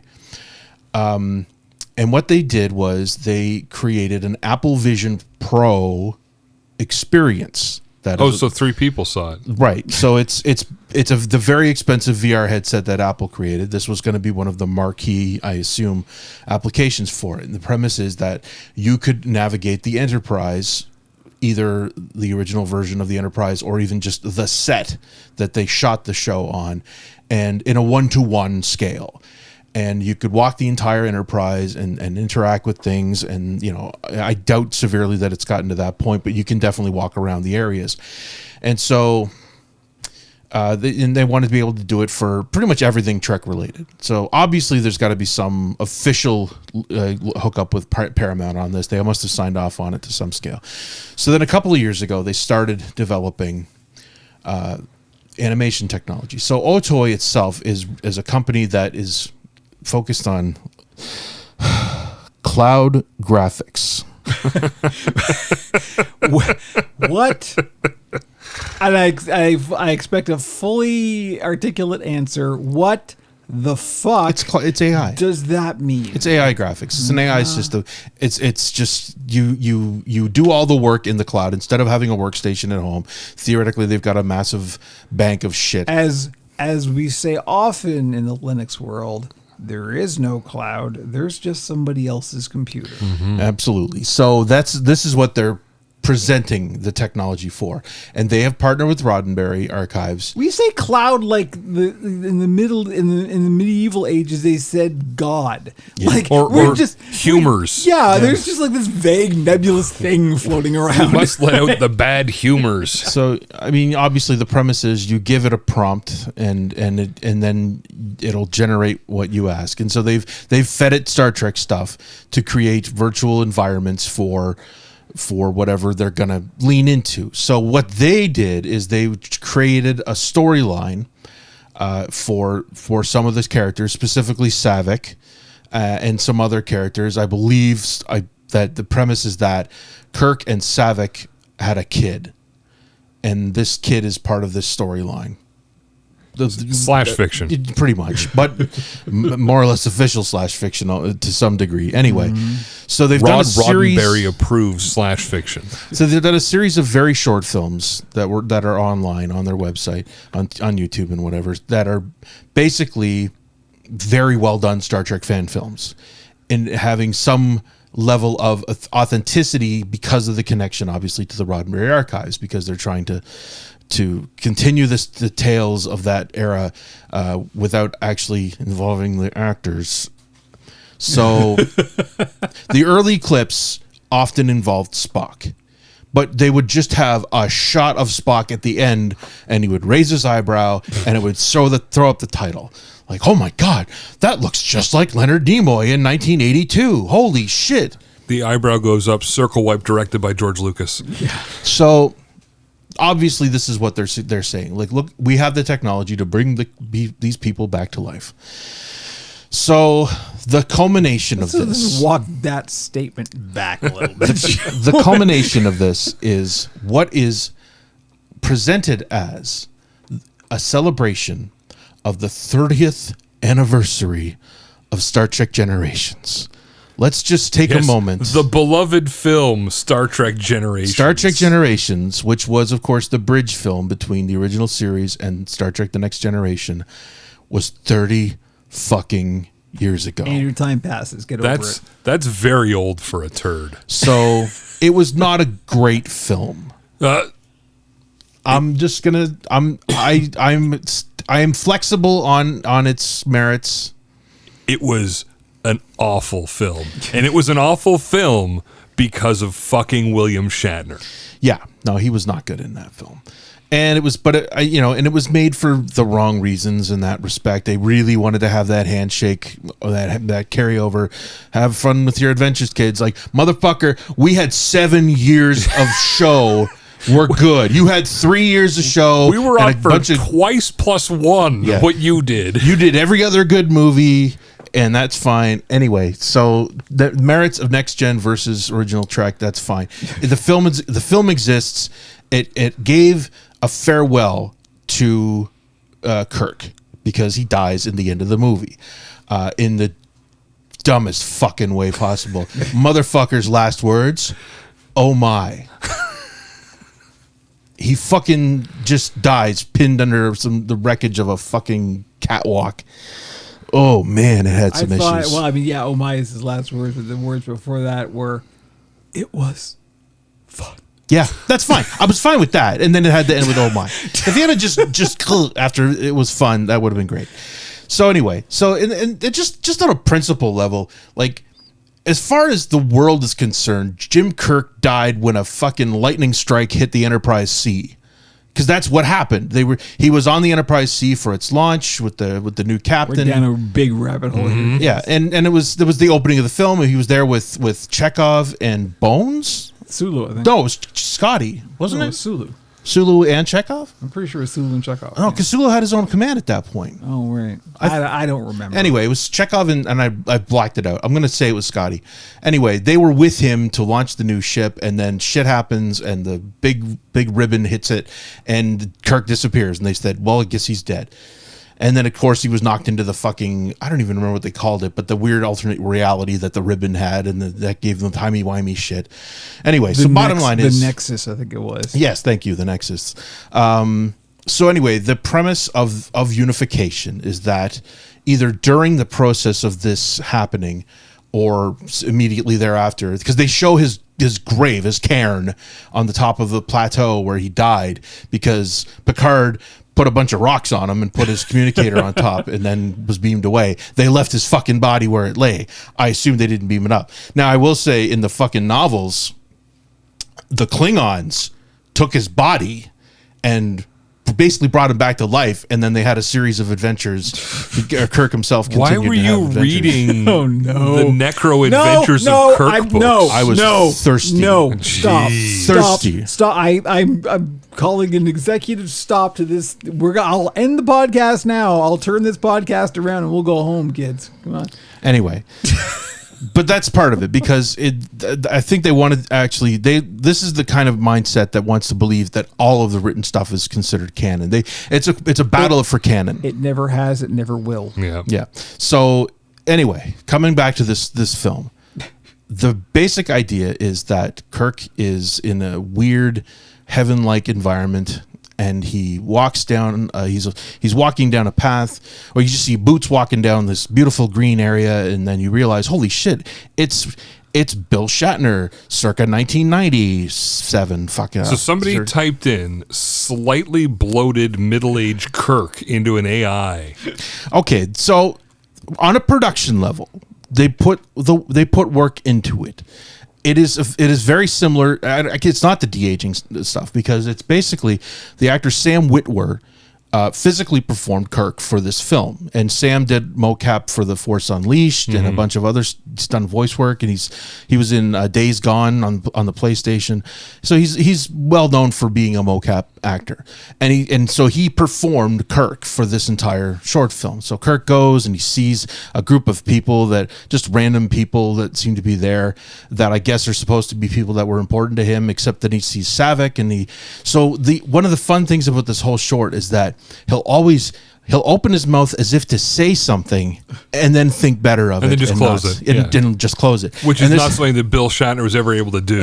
It happens a lot. So in order to lead into that, everybody does the same thing. People just almost say something, and then it's like, oh, if we speak, we'll break the magic. So he sees an alien, and he's handed a thing, and he's really pissed alien. Yeah, like that alien is he evil? I'm not sure. That alien is pissed. And he's a character in the other things, I think, and the stuff that I haven't seen. So hands of a communicator. He basically gets transported into and teleported into another area where he's walking down a hallway, and then he looks into the reflection, and it's him from the original series, and then he looks down the hall, and it's him from Star Trek II, and then they kind of just disappear. So they're basically just masturbating with look how cool we can have a real version of Kirk from all the eras. It's Dave Bowman touching the obelisk. Sure. Yeah, and so he continues on. He continues on and enters a room with many artifacts around from Vulcan, and hardcore fans are pointing at things and screaming that they recognize them, because that's what these are for. It's for people to point at things and scream and say, I recognize that because I'm a hardcore fan. I know exactly what that thing is and where it's from. And so the room is full of that, and there's a guy in the middle, and it's Spock, and he rolls over. It's clearly on his deathbed. This is when I got to the come the fuck on point of my live watch with Discord. So basically, Kirk realizes that Spock's on his deathbed, and he holds his hand, and the view is and then they play clips from movies. Yeah, and before that, the only dialogue in the entire thing is a direct line from Star Trek II at fucking Spock's funeral. Yeah. So he has the moment with Spock, and then they look out the window, and the sun is rising. I'm pretty sure that the planet's supposed to be Genesis as well, because of course it is. And that's a kind of a reference to what he says in the clip. It's like, I got to come back here someday. And oh, look, we made you come back here someday. And then that's the end of the clip. So it is ghoulish. They paid. Okay, so Bill Shatner. Bill Shatner produced Bill it. Shatner, Leonard Nimoy's wife, are both executive producers of this film. And so that means people are thinking, oh, so obviously Shatner performed it. He didn't do a fucking thing. No. He signed off, and he went, sure, go nuts. I don't fucking care. But as I watched it, the whole thing felt like, and it's supposed to be, it was for Leonard Nimoy. That was the other thing that came up at the end. It felt like this was supposed to be aired after Bill dies. Motherfucker is 92 years old. He ain't got much time left, but Otoy need money. So they wanted this to get out there now, and 30th anniversary of Star Trek Generations, a celebration to be had. Good enough. So they got it out there, and Bill is on video talking about. I can't bring myself to actually listen to him talk about it because it doesn't matter. He's going to tell you that it's great. It's such an honor to be able to do this. Whatever, and when does the check clear? Yeah, give an air of legitimacy to the whole proceeding. Does this come from a place of love? I don't know. No. I can't say yes, but reading the comments on Reddit, people were just blubbering basically online about how beautiful this was, and how, oh my God, it's so great to have this beautiful moment that they should have done. It's like, that's not how this fucking works. That's not how this works. But I'm having the same reaction again. There's so much wrong with it that it's hard to know where to start. Yes. I mean, right off the bat, it is masturbatory. Yes. It is references for references' sake, and not for any sort of plot. Yeah, exactly. Quotes. It is everything that's wrong with fandom these days. Yeah, well, right? it's like it's Wikia distilled down into a single drop. And the core being, what if we gave Spock and Kirk their moment, their final goodbye? Because we never got to see that. Yeah. What if we made that happen via the power of cloud graphics? And so, the de-aging thing is something that's been out there as well. So there were, like, the middle-aged Kirks were okay. Right. Young Kirk looked like he was carved out of plastic. He looked like Ken. Yeah. And he's also very limited.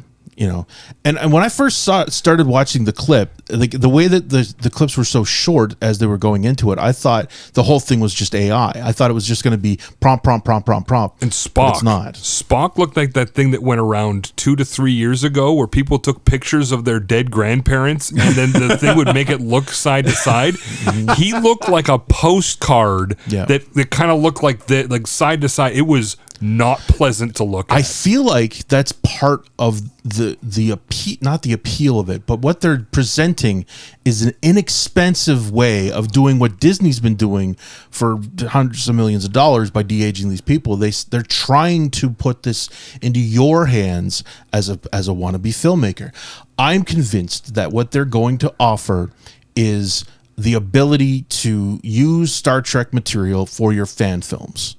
So now you don't have to dress up you and your friends as Star Trek characters.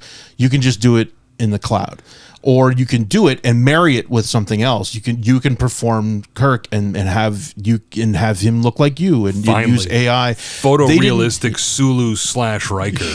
And I don't believe they've said anything about Shatner signing over his likeness for this kind of work, but I'm sure that's on the table. I don't know what it would cost. You would obviously never be able to make a dime off of your fan film, because they would have to own it. Yes, absolutely. So I feel like this is where this is heading. Is they want to put the power How into much your could hands. we commoditize this? Right. That's because they do sell access to this software that they use to make this happen, and it's not crazy expensive. So they're trying to basically say if you want to make your dreams come true, this is how you do it. And it was the a power horrible 7 minutes. It was. So I said before, Star Trek 2 is my lodestone. It was a foundational moment for me, that seeing that in the theater and the impact that it had on me. So for them to take that and just wipe their asses on it. I mean, this speaks to the thing, among the many things that bug me so much about this, is that because of just the basic philosophy of where this thing is coming from, let's not even talk about the tech. It's just like, why would you make this? Mm-hmm.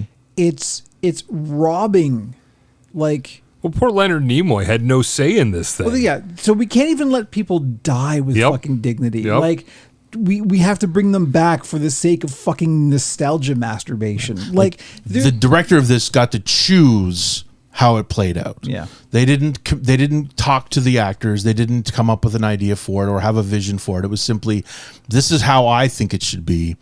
And, whether or not the actions of what happened, like the way it plays out, it's fine.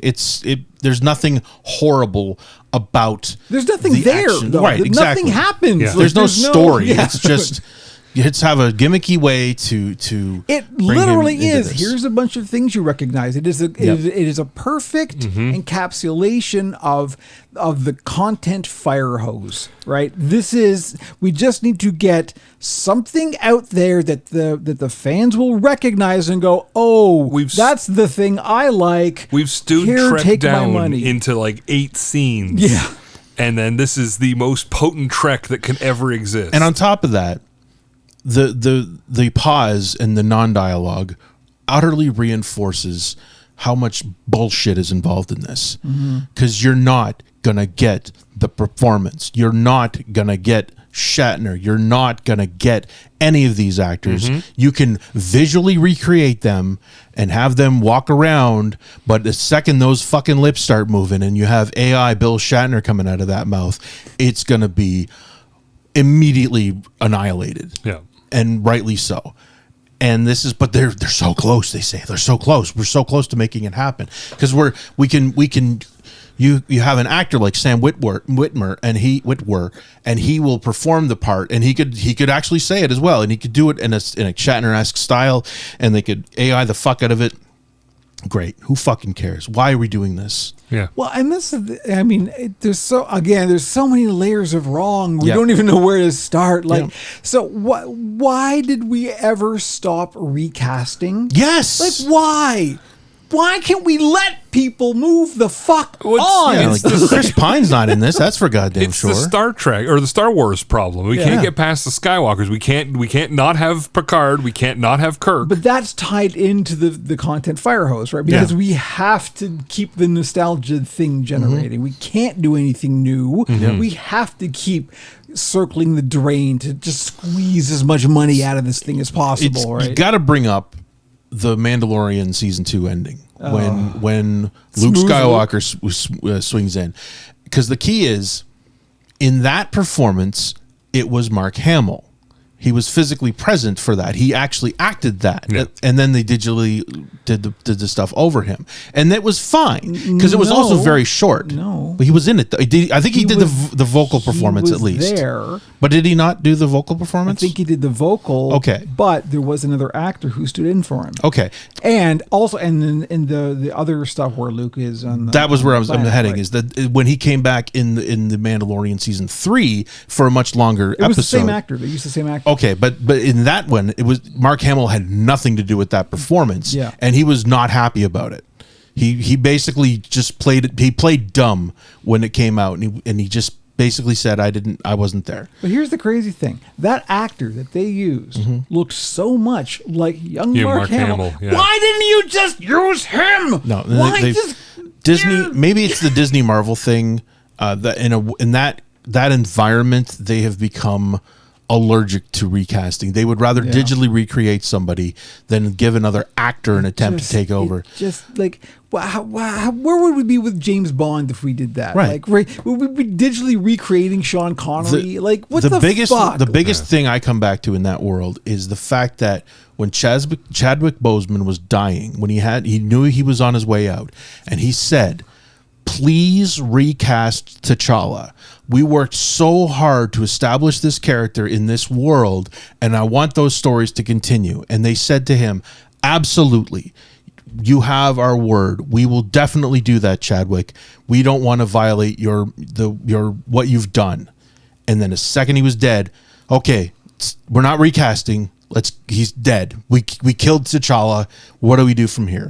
And I can't forgive them for that. I can't forgive them for absolutely shitting on his wishes, and it would have been the right thing to do. You recast, you move on. You don't just, I mean, they're happy recasting smaller parts. I mean, Rhodey was recast because Terrence Howard was a piece of shit. But sorry, Terrence, if you're listening, but you know you're a piece of shit. You get it. But they're not allergic to recasting, but these major parts, they're like, but he's dead, and who could possibly, motherfucker? It's what actors do. Yeah, actors act. You take over, you take your shot, you try to bring your own element to it, but you continue the character. I'm actually going to wrap this around the puppets Yeah. because this is what drives me nuts when people criticize The Kermit. Matt Vogel. Yeah. Matt Vogel currently performs Kermit. Yeah. And every time there's any fucking thing online, all you have is the rabid nostalgia junkie going, that's not my Kermit. It doesn't sound like Kermit. Yeah. Like, fuck off. He's playing Kermit. He's not doing an impression of Jim Henson. Yeah. That's your problem. Kermit sounds a bit different. Yeah. It's a different actor. Do we expect Roger Moore to do a Sean Connery impression? Yeah. No, because it's the same character. An actor plays a role. You have to let that happen. Yeah. You can't be so goddamn connected to your nostalgia that you have to freeze everything in place and nothing can ever change. And you know goddamn well somebody's considering for the next James Bond to just do a digital young Sean Connery and like have some mocap actor and just bring Sean back to life. Oh my God, this is amazing. This looks just like Sean Connery and he sounds like him too. I like this version of James Bond. We don't have to do this we don't have to have him different ever again. This is perfect.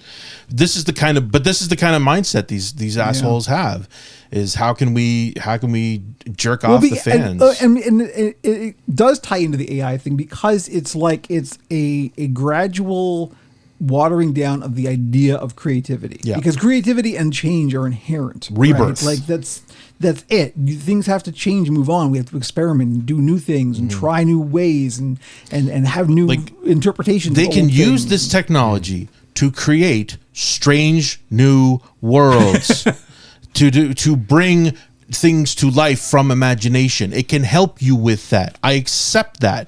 You can do that. And then once you have created that, then you put life into it. You put your soul and your mind and your heart into it, and you take characters and you have performers that bring them to life.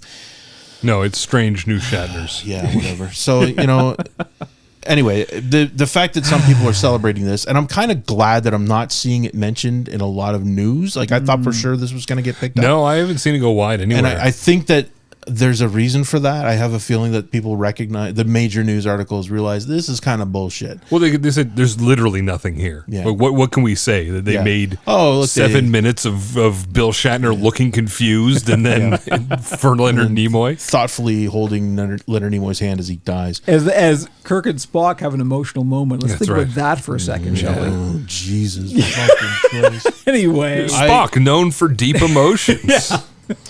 Yeah, so a very frustrating discovery. It's awful. It's terrible. Yeah. It is shameful. It is disgusting. It makes me nauseated. We have it linked in the show notes, but don't. I was click looking it. for it afterwards. This is the weird, because I had to subject Matt to it, and I looked, and it wasn't there. You liked him. They had taken it offline for some reason, and a German site had re-uploaded it, so I showed him that one. But I don't know if they pulled it or if it was released too soon or if it was just a window. Was it the Scheisse edit? No, they didn't. Yeah, it was. Yeah, Yeah. Anyway, yeah. We should definitely move on. Yeah.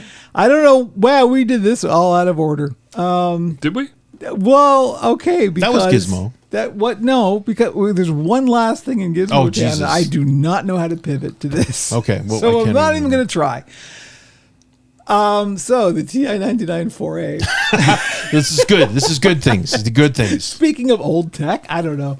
I talked about. I think it was last time that we talked about that. I was getting ready to perform surgery. You had done the dry run on. I had done the dry run. The pretty one that is not used. Yes.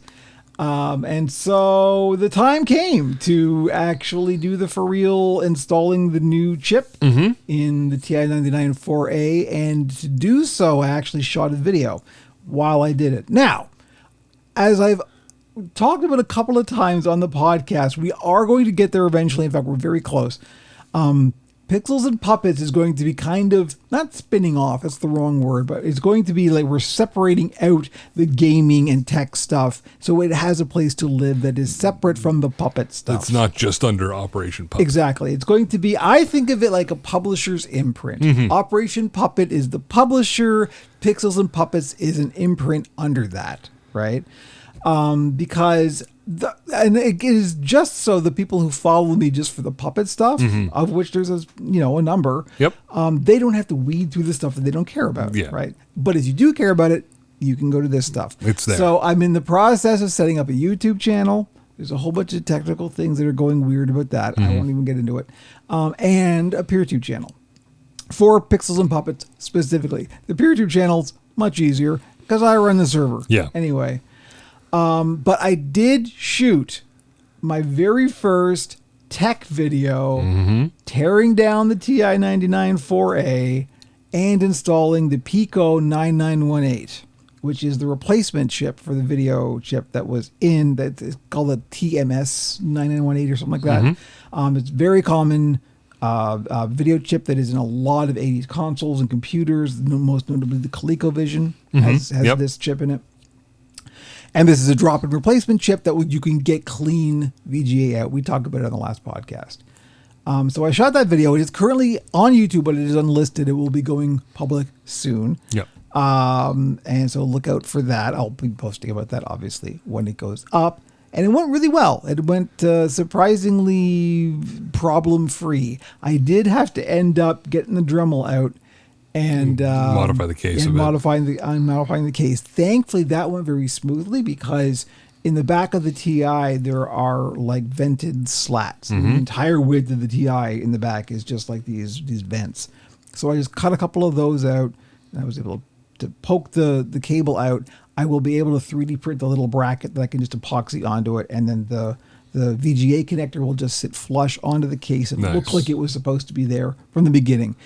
And then, of course, the moment of truth came. I turned the thing on, and it worked the first time. and it was glorious. The difference is unbelievable. Oh, it's night and day. So Analog versus a pure digital output. There's Yeah. no touching it. it's pixel perfect. It is absolutely. Did you it's not- reflash the? So I did. I ended up the way that the Pico 9918 comes, there's a scan line effect that is Because some placed people on it. want that. Some Yeah. people really want that CRT effect. And I totally understand because it does kind of approximate Yeah. what the original graphics were kind of intended to be seen like, because the developers knew that like this is going to be seen on a TV. The TV has scan lines. We have to accommodate for that. So that's why a lot of retro machines, you want scan lines. You put want, filters on it. The thing is, but the Pico 9918 was like the scan lines, as Jamie pointed out, are very aggressive. They're But they darken the image Yeah. significantly. quite a lot. And at first I was like, I like this, and then the more I looked at it, I'm like, I don't think I like this. I'm of the opinion, at least for my stuff, I like clean output. Yeah. Like I don't want the mask over it because it makes it hard to see in a lot of cases. Yeah. So well, Just taking and out the vinyl warmth, the analog, the fuzz. the problem is, in order to turn off the scan lines, you actually have to flash the BIOS. In order to flash the BIOS, I had to pull the chip out and hold down a button and flash it from the USB, which meant I had to open the machine up and take it all apart again. Yep. Pull the chip out, flash the BIOS, put the chip back in, put it all back together, and it worked Perfect. fine. So now it is Set no up. scan lines. It's absolutely perfect. It's Absolutely. clean. Everything works. I couldn't believe it. Like, that's fantastic. it actually did the thing. So going forward, I'm not sure what I'm gonna do with the TI now. Like, I'm kind of done hardware wise. Like, there's nothing I can't do. I can load files. I can save files. Yep. I've got the entire software library available at a moment's notice. Now it's time to show off some choice cuts. I just gotta, I gotta like start, writing basic programs or something, I guess, to or finding the games that you never played that you really like. This is it. So going forward, I think that's the only thing I really have is like, well, I've got all of these games now that I never was able to touch back in the day, and now they're just here, so I can start.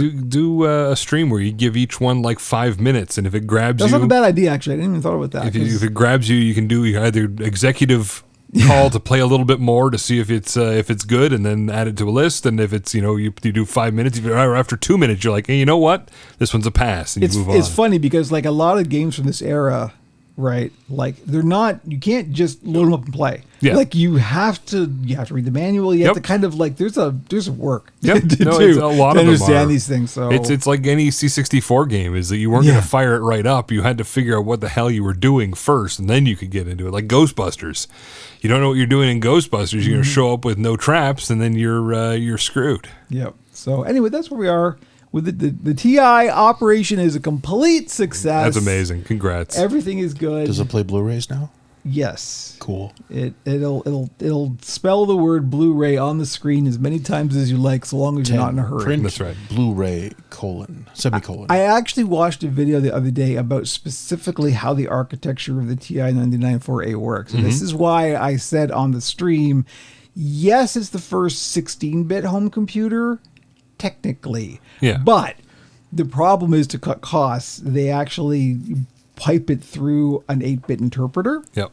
So on like cartridge ROMs, you do get the benefit of the 16-bit, but for interpreting BASIC, it is very, very slow for BASIC. It's much slower. A VIC-20 will outpace a TI-99.4A, even though it is technically a generation behind. Yeah. Because of the stupid freaking interpreter. Anyway, that's the story of the TI-99.4A. Absolute 100% pure success. That's amazing. It's very, very nice, and I'm very pleased with how it looks. So, yeah. You gotta take those wins when they come. Yeah, well, that's it these days, particularly. Okay, we're going to take a break, and then we will be back with Pixels and Tokens.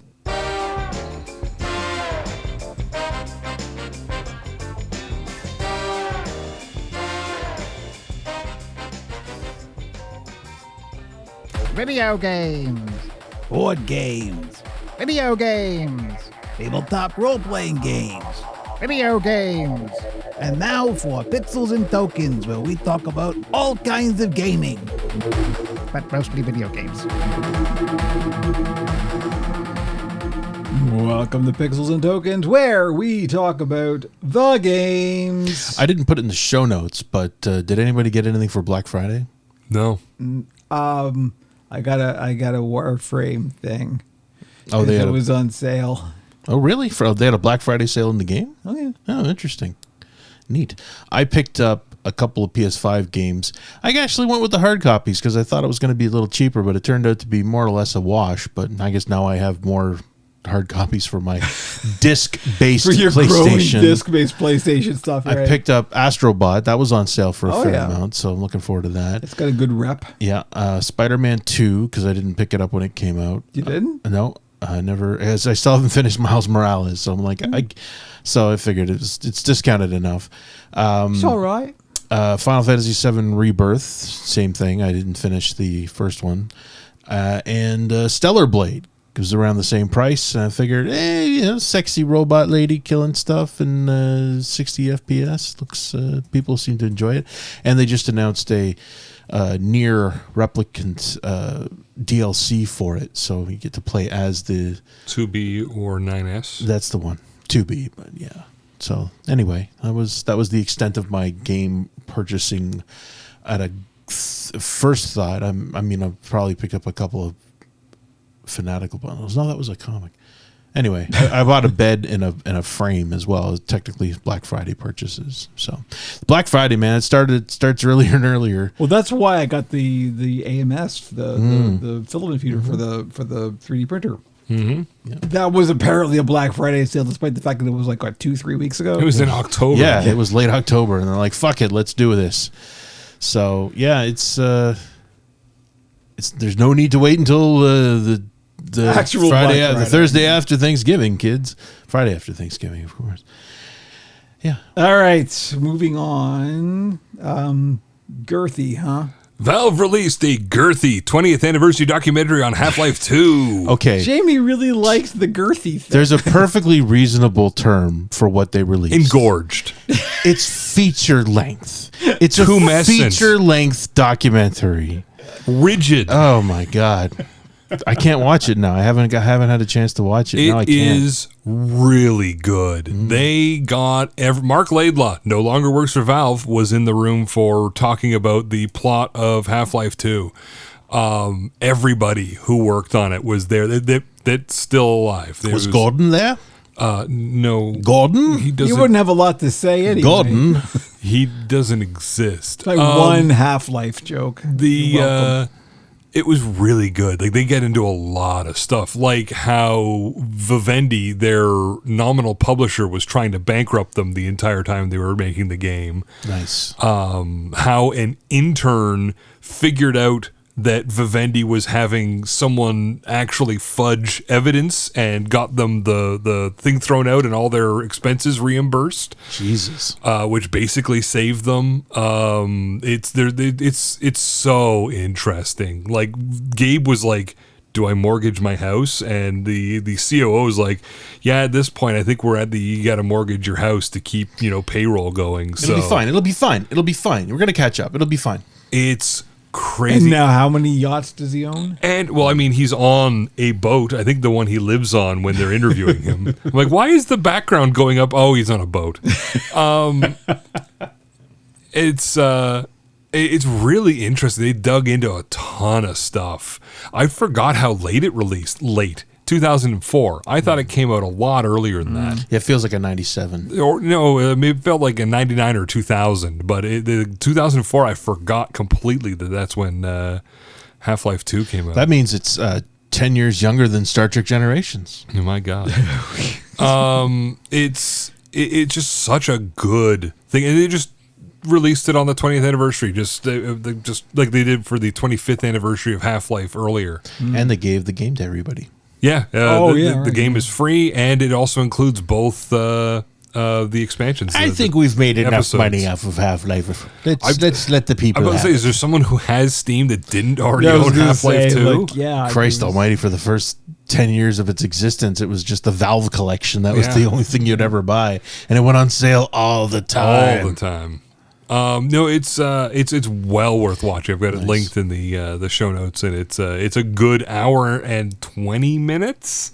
There's been a real run of docs lately. Second Wind has a hour-long piece about Metal Gear with about Kojima's the creation of it. I assume it seems fairly. I think the Danny Dwyer from No Clip was involved in Danny the O'Dwyer. O'Dwyer, yes, sorry, is involved with the Valve one. I believe I saw his name at the end. There's definitely a demand for well-produced documentary stories. I mean, because there's so many mid-fan ones that have been made. Yeah. And it's just not necessary. But, Well, this is what No Clip is all about. Right? Yeah. This Yeah. is what they do. It's nice that it's coming from the horse's mouth and from all the people that were there for it. Yeah. yeah.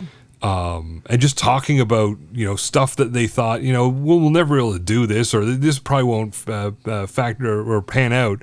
And like the physics, they wanted to put some really good physics in the game, and then it became like the selling point, like that Half-Life 2 actually had physics and you could affect stuff. And I imagine the Source engine didn't become the real power until when they were probably in the middle of making it. And they said, we could probably sell this engine, right? they were doing Team Fortress 2 and Counter-Strike 2 at the same time that the Half-Life 2 was happening. So as the game engine, because they had Robin Walker from Team Fortress 2, the Australian guy who did the original Team Fortress in Quake, that Valve hired to do Team Fortress 2. And he was talking about how, like they would be updating the engine as he was trying to do stuff in Team Fortress 2. Because remember the PC Gamer spreads where Team Fortress 2 was like a serious, realistic team-based thing, and then it pivoted to the cel-shaded, humor-filled thing.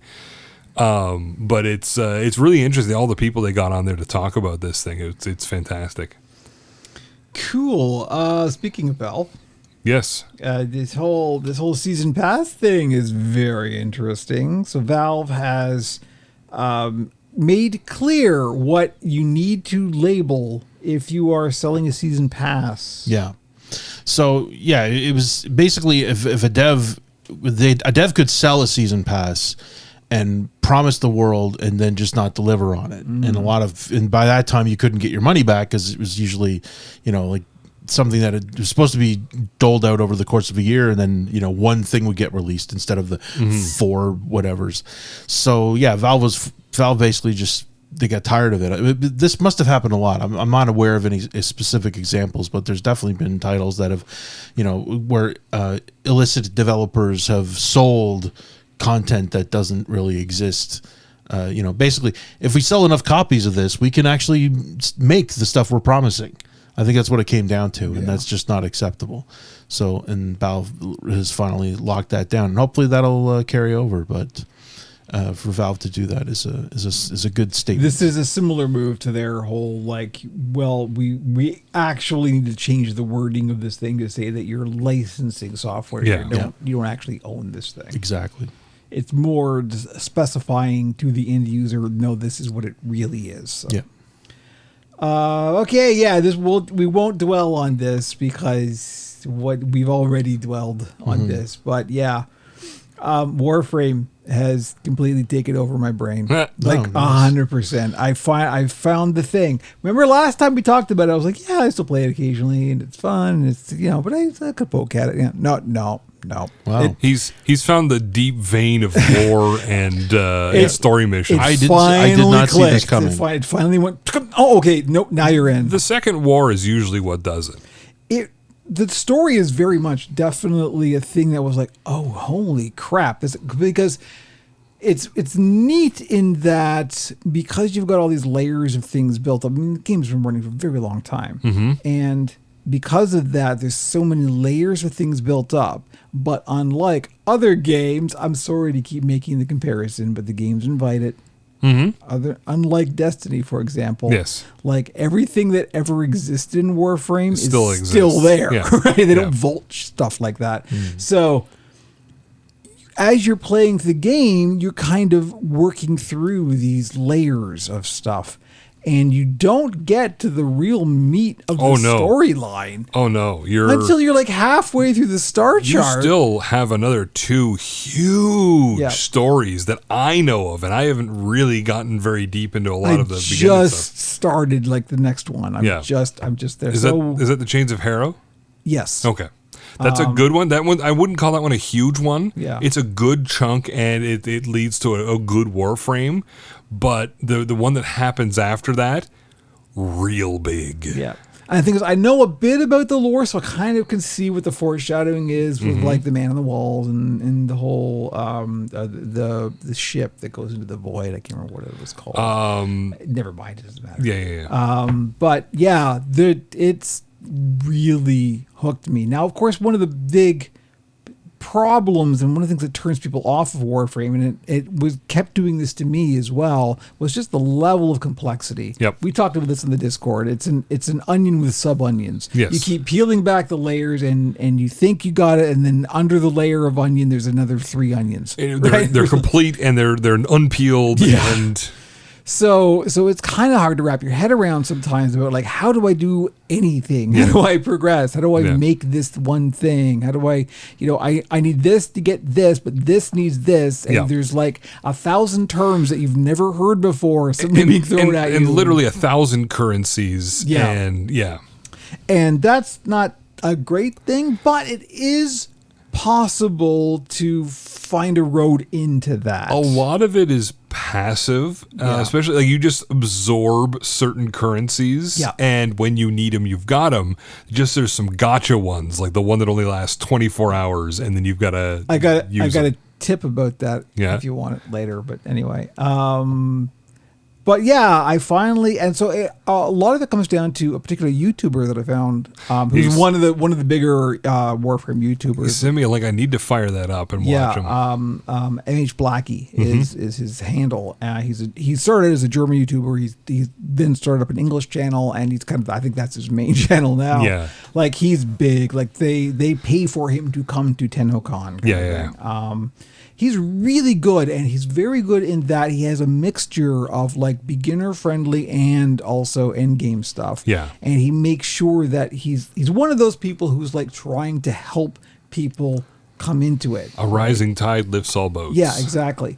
And this is one of the things that I'm finding, and I can draw a comparison between the Arc of Warframe and the Arc of Diablo as well, because this is one of the things that Diablo in general, and Diablo 4 is a good example of this, and 3 is a very good example of this, that there's a cycle that I find you can get on, right? So it's like you start out, it feels good, it's got a hook, you feel there's a nice rhythm to it, you can feel the action, you do cool stuff. Yeah. And then it'll get hard enough that you'll hit a wall. And you'll keep hitting that wall, and you'll think, oh, this is too hard, and then something will happen. You'll get a drop, or you'll figure out a build, or something will happen that will break you through that wall. Yeah. And suddenly you're a powerhouse again, and the power fantasy comes back. And now you're just ripping through shit again, and then boom, you'll hit another wall. And that cycle keeps on happening. Yep. That is very much, and that's a very hard, delicate balance to take. Yeah, right? it can be really rough. You hit the wall too hard, and you're just like, well, I guess I'm done. And Diablo has perfected that. Yes. Diablo does it very, very well. I mean, this season, I hit Torment 1, and I'm like, okay, this feels good. Tried Torment 2. Torment 2 felt not good at all. Yep. Then I got a couple upgrades. Torment 2 felt really good. Then Torment 3 felt bad. Yep. And then I got a couple upgrades. Torment 3 felt really good. And then Torment 4 was a bridge too far. That's where I am right now. Now I'm in Torment 4, and aside from I'm still struggling with resistances. I need to keep leveling up so I can stop having to slot cold gems, and I can slot other resistance gems. Once I get my resistances under control, like I am straight murdering stuff in Torment 4, but it's now getting to the point where I can be like self-sufficient in Torment 4. Right. Like it feels good, but I'm still very glass cannon-y, and I need to fix that. But like there was discrete moments where I was on Torment 1, felt great. Torment 2, okay, this is getting good. Torment 3, yes, this is like I've got it here. So it's interesting how it's never a hard thing. It's just getting that drop that it facilitates moving up, and it gives you the opportunity to realize, okay, I'm not there yet. Yeah. And then, but there is you a grind path a bit forward. Yeah, exactly. You can see, it's possible. You can unless see you're the way spirit forward, born, and then all things are open to you at all times because Jesus Christ. They have been previewing season 7. Oh, I know they are getting smacked. Absolutely. The rod of Kapale, which is the main weapon all fucking spirit born use, goes from whatever the ability is, it's going from 3% to 0.5%. Yes. That's the kind of nerf we're talking. 3% per vigor to 0.5% per vigor. Which is nice. I mean, it's going to, now people have to work a little harder about getting a build, and that's fine. But I'm still enjoying it. Warframe does that, but sometimes in Warframe, the wall is a bit harder. This is the thing. It is very, like, Diablo does it so well that you kind of, like, when you encounter, because when you're used to the arc of something like Warframe, or like Diablo, when you come to something like Warframe, it was like, So I kept hitting moments where I'm like, oh, okay, no, this is it. And I actually watched a video. It is wild. The kind of math that goes into, like, the difficulty arc in Warframe is so complex. Yeah. There's people who like live on spreadsheets and have like the graphs, they intersect, and there's just a whole like, wow. Just tell me what to slot. Yeah, exactly. It's wild. Like, but I appreciate that you're doing the work. Just tell me what to put in my build. But the thing is, it does help because like when you understand, from this level to this level, suddenly you're going to hit a difficulty spike. This is why. This is what you need to do to compensate for that. There therefore is a path forward, right? It's just in the case of Warframe, it's a little more complicated. Diablo's like boiling a frog. You start off in cold water, and it goes up very slowly, so you don't realize you're neck deep in boiling water until you're neck deep in boiling water. Whereas Warframe is more like getting thrown into a fire pit. Yeah, it's like you're fine, and then suddenly you're on fire. So it's a little more noticeable when those moments hit. And the thing I found about Warframe specifically is that it has in its advantage is that there's just so much stuff. There's like 55 Warframe. And again, this is like 10 plus years of content. Exactly. There's like that they haven't 15 or 20 different areas with missions inside them. Yeah, it's so big. The open world areas. You can, like, even if when you hit those walls, what I've been finding is just go do something else. Yeah, just go to the casino. Yeah, well, that's it. But like, I go to the Plains of Eidolon. Go to Fortuna. I had hit a wall with the Warframe that I thought I was maining, and then I found here's another Warframe. I hadn't even heard of it before. You are never maining a Warframe. You are merely renting it until the next one comes along. That's really exactly it. It's like when I found Nidus. It's just like, oh yes, no, this is it. That's what I've been enjoying watching your progression. Is that you're like, this is the greatest. It's a puppeteer. How could I not love this? Ooh, this one's the mummy. No. But, okay. I'm still all in on Inaros. Like, Inaros is my boy right now. That's because he looks like Anubis. I mean, that's my favorite Egyptian god. That's good shit. All of his powers are based on the Brendan Fraser Mummy movie. I mean, how can you go wrong? Yeah, it's so good. Anyway, but I'm fully in now. For a free game that you have to spend fuck all money on. It's amazing. What is there? If you're willing to go and meet it halfway, it has a lot to give you. There are a lot of challenges to getting into it, but the good news is the way that the community has responded to that is unbelievable. Like, we've talked before about the goodwill that this game has and how people feel about the developers, and it's well earned. They've managed to avoid that toxicity that every other game seems to pull. It's freakish how like what's the because good vibes it's Canadian. Are. Maybe it's possible, but so like never ever be afraid to like ask a question, or like, because I'm now on the official Discord and it's like people are always happy to help. The wiki is unbelievably good and complete, and it's like I have never had a question that there isn't an answer for, absolutely. or that somebody is like resented giving me an answer for, yeah. or that somebody has gone, well, read the FAQ, right? No, people will just are happy to help. It's The just community is the FAQ. yeah, it's weird. It's such a strange, unique beast. Yeah. You know that. But you can play it for free on just about everything. It's everywhere. Yeah, you could. There's nothing. It doesn't. The run on. Android It's just client like, is coming out soon, It so is. it'll be on even Android phones. the beta is available. So I'm all in. It's all I can think about. It's a fantastic. Like I'll have my moments where I'll go in and I'll spend like 3 months really like neck deep in Warframe, and then I'll be like, you know what, I'm gonna go That's elsewhere. the other thing. It is possible to kind of dip in and dip out. Well, because right? you're never going to be FOMO. Like you're not going to miss a season or a storyline because it's going to be there ahead of you. It's still there. Yeah, exactly. I have so much Content left to Yeah. do that I'm like, this is great. This is I know of 2 or 3 story beats coming ahead of you that are really good. Like they were critically acclaimed when they happened. Well, it was funny when I hit the second dream. Yes. Right? And like shit just happens. Yes. Like weird shit that you would never see coming. Yes. I've played this game for like 100 hours now, and all of a sudden, now it's this. And it's like, what? How did that even... So the Destiny streamer MacDix, when Destiny laid off like 200 people, when Bungie laid off 200 people, he started into Warframe. And he'd up like if on his channel there's a ton of Destiny content, but he's got this string of Warframe content. And it's what got me playing Warframe again recently, was just watching him go through it. I'm like, oh yeah, I should fire Warframe. But his thing is like, I've been playing for 20 hours and it pulls this out. And then he's like, I've been playing for 50 hours and it pulls this out.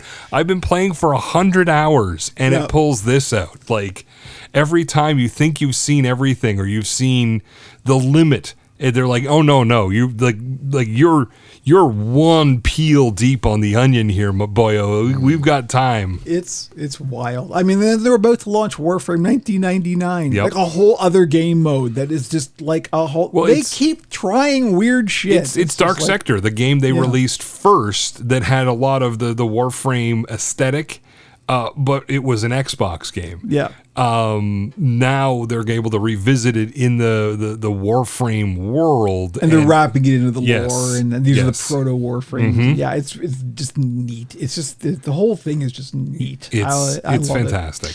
A quick side note: there's a new Humble bundle, the Sci-Fi Shooters bundle, which features System Shock, the remake of System Shock, as well as Dark Forces Remaster, which is not A on very sale good very often. remaster. You have my attention. All of the Crisis games, Cry-Sigh. Prey is the other title, and the remake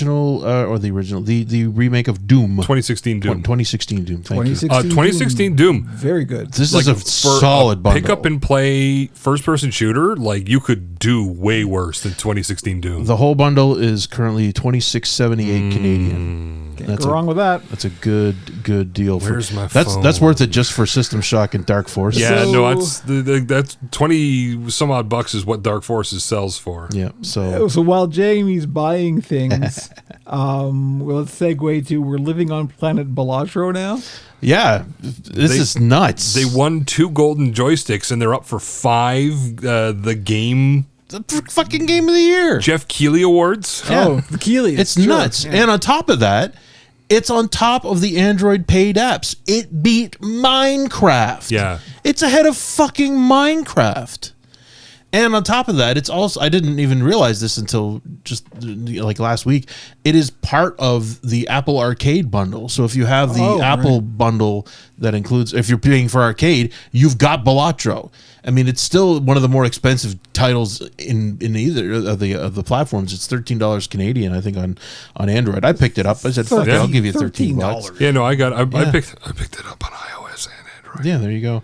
So it's just ludicrous how successful it's been. I mean, God bless him. He's doing. He's getting paid. And everything that he's adding to it is basically for free. Yeah, it's a Like hell of there's a no game. DLC to it. Everything that gets added to it is just something that he's updating to Yeah, it. So it's great. We're so happy for him. That's excellent. another Canadian. Yep. Oh, is it really? Yeah. I did not know.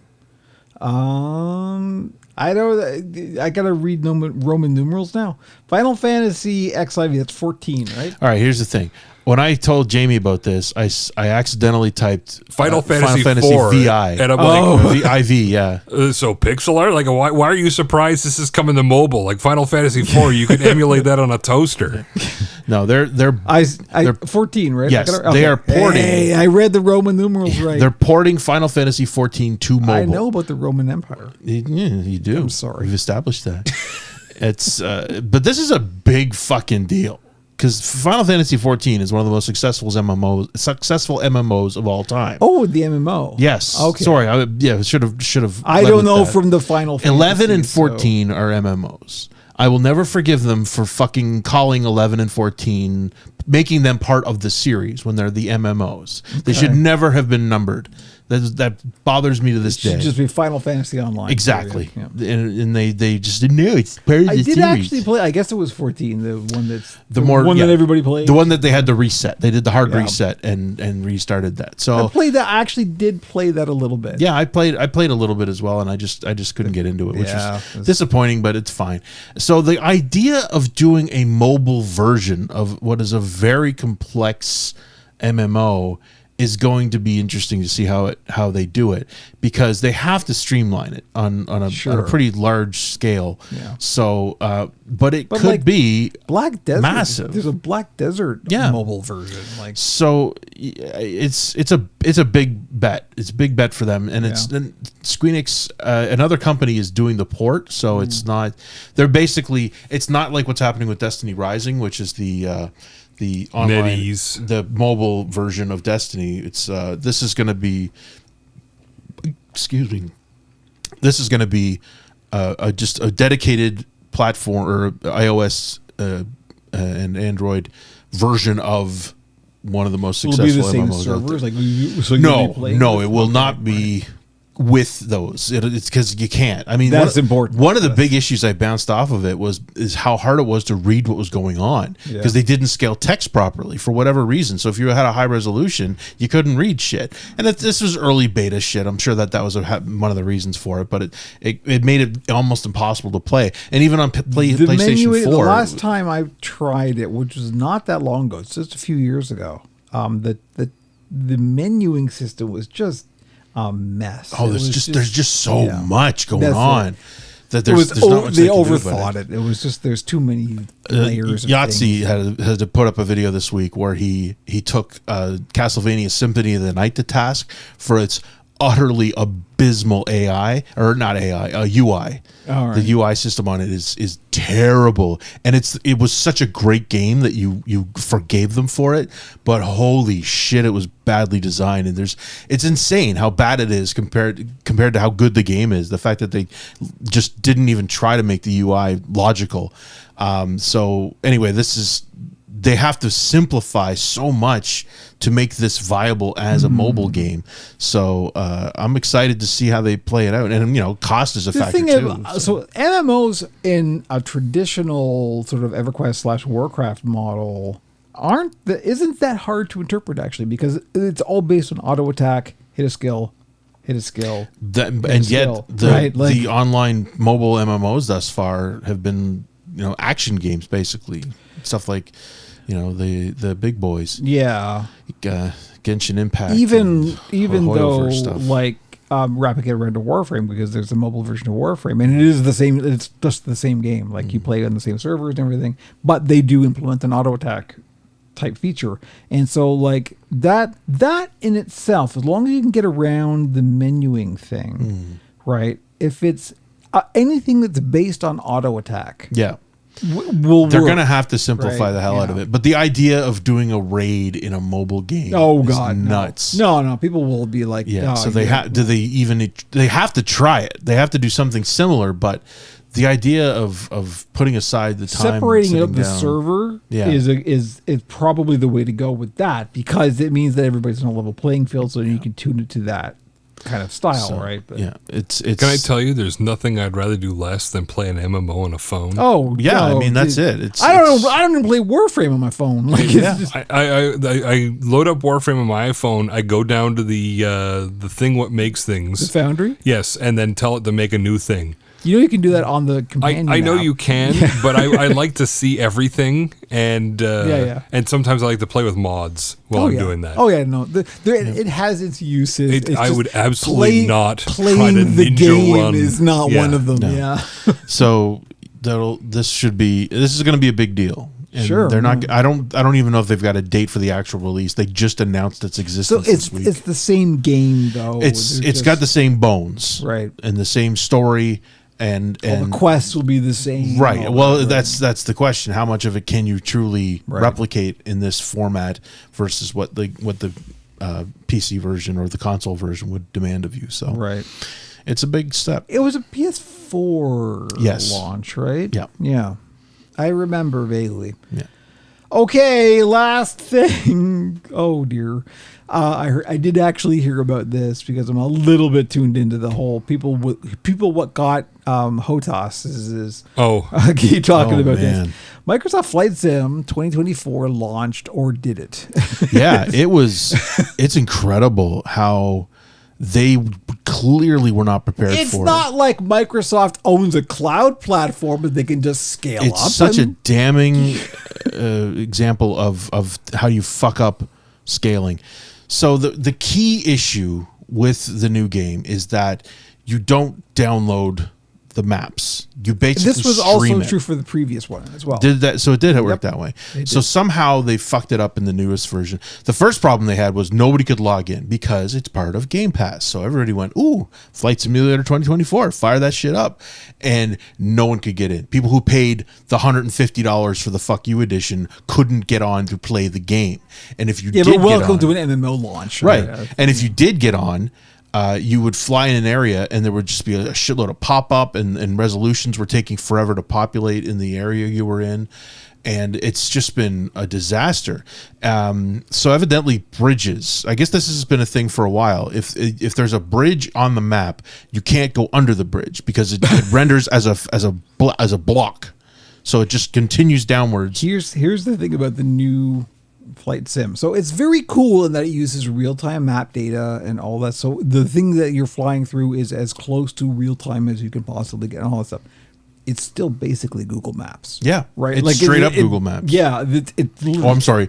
Bing Maps, probably. Bing And Maps, that's probably half the definitely. problem. no, they use a satellite company that does the Yeah. takes. It's not coming from a mapping. But it's obviously using some form of generative AI. It's the same thing Google uses to extrapolate buildings from. Yeah. So Street for View data. instance, Jay's 2 Cents had a very damning video where he was flying around Los Angeles and he went to the port of Los Angeles and the cruise ships.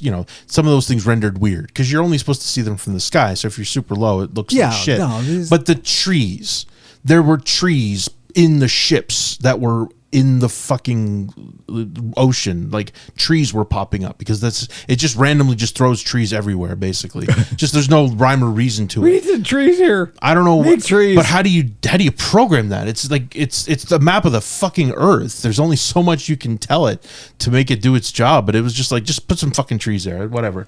So obviously that alone kills the immersion for it. But they're presenting it as you fly through reality. You're in the real world now. You can do whatever you want. But you basically have to buy maps for really detailed renders of certain areas. And I think he had already bought that map, but it was still Because giving him the shitty version. Those are the things that people have actually done. Yeah. Right. As opposed to just generating them with some human actually looked at algorithmic- things and created the bridges properly and elements like that. If you want a human, you gotta pay for it. Yeah, so it's a shame that it's been a disaster. It is the worst rated AAA release in history on Steam right now. Now, of course, that can change, and everybody who reviewed it negatively did so to make a point to let everybody It's know become this a shit ain't ready. tactic. So it beat Concord. I think so. Yeah, I Wow. think like in terms of the review score, Review bombing has become a tactic. yeah, Yeah. absolutely. And And once the therefore meaningless. and once the game works, they can flip the switch and actually review it and critically, because that's all it is right now. It's you either hate it or love it, and it just gives the aggregate of everybody. So if everybody says "fuck you," then it's a big fat, mostly overwhelmingly negative as it stands right now. So, and this is the thing: is it partly because of the fact that it's on Game Pass, and as a result, there's no barrier to entry, and literally everybody and their dog can fire it up and poke Let around. me tell you, an Xbox controller is not the way you want to play that game. Oh God, yeah. Good heavens. I've tried. It's not good. So the hardcore flight sim fans are, I don't want to say they're devastated, but they're incredibly disappointed that Sure. they're not able to play the new hotness. You got to remember this is a very specific community, right? And these are literally guys who got fucking, extruded iron scaffolding in their basement with a full fucking flight sim rig and a HOTAS and a chair that's they've got the thing. They're serious about flight sims. They could actually fly an airplane. Yep. That's who this is marketed for. And when you hit this kind of roadblock with it, it's real bad. And I guess you could argue that the filthy casuals have ruined it because everybody wanted a taste. In a way, yeah, but that's what I'm saying. But the servers because, are not doing it. No. And that's the part that I think is really aggravating, is the fact that Microsoft is one of the, to quote Ed Zitron, one of the hyperscalers, right?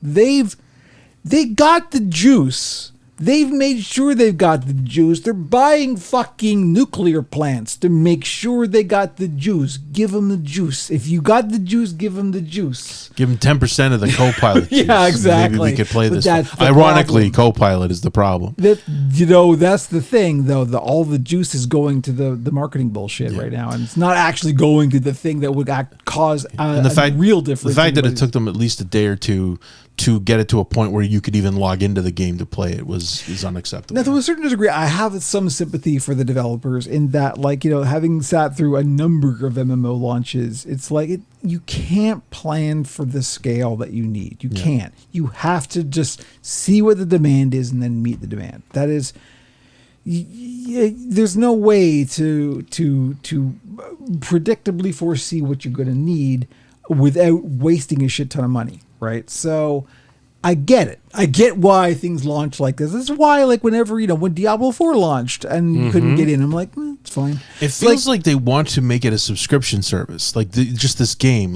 You pay for a tier, and each tier gives you better bandwidth for your streaming of the map. It's weird that that's on Game Pass. I think that's where part of the kind of collision in my brain is happening. It's is it free or isn't it? Am I getting it with Game Pass, or am I getting some of it on Game Pass? They were basically forced to because of the way they've positioned Game Pass. Yeah. There was no way they could justify not making a part of it, and that's what kind of bit them in the ass. Yeah. So anyway, it's an interesting counterpoint to the streaming we were talking about earlier, and how they've done they seem to be doing a really good job for console streaming, but they can't make it work for the one game. There's that just really so needs much it. more data. Yeah, I mean, That's it's it, just right? There's overwhelming there's what so you're much. doing in a photorealistic environment with a photorealistic plane You're not with taking real something physics. You're taking something that's already rendered and just piping it through a video stream. Mm-hmm. You're taking data and interpreting that data, and so it's a whole other thing.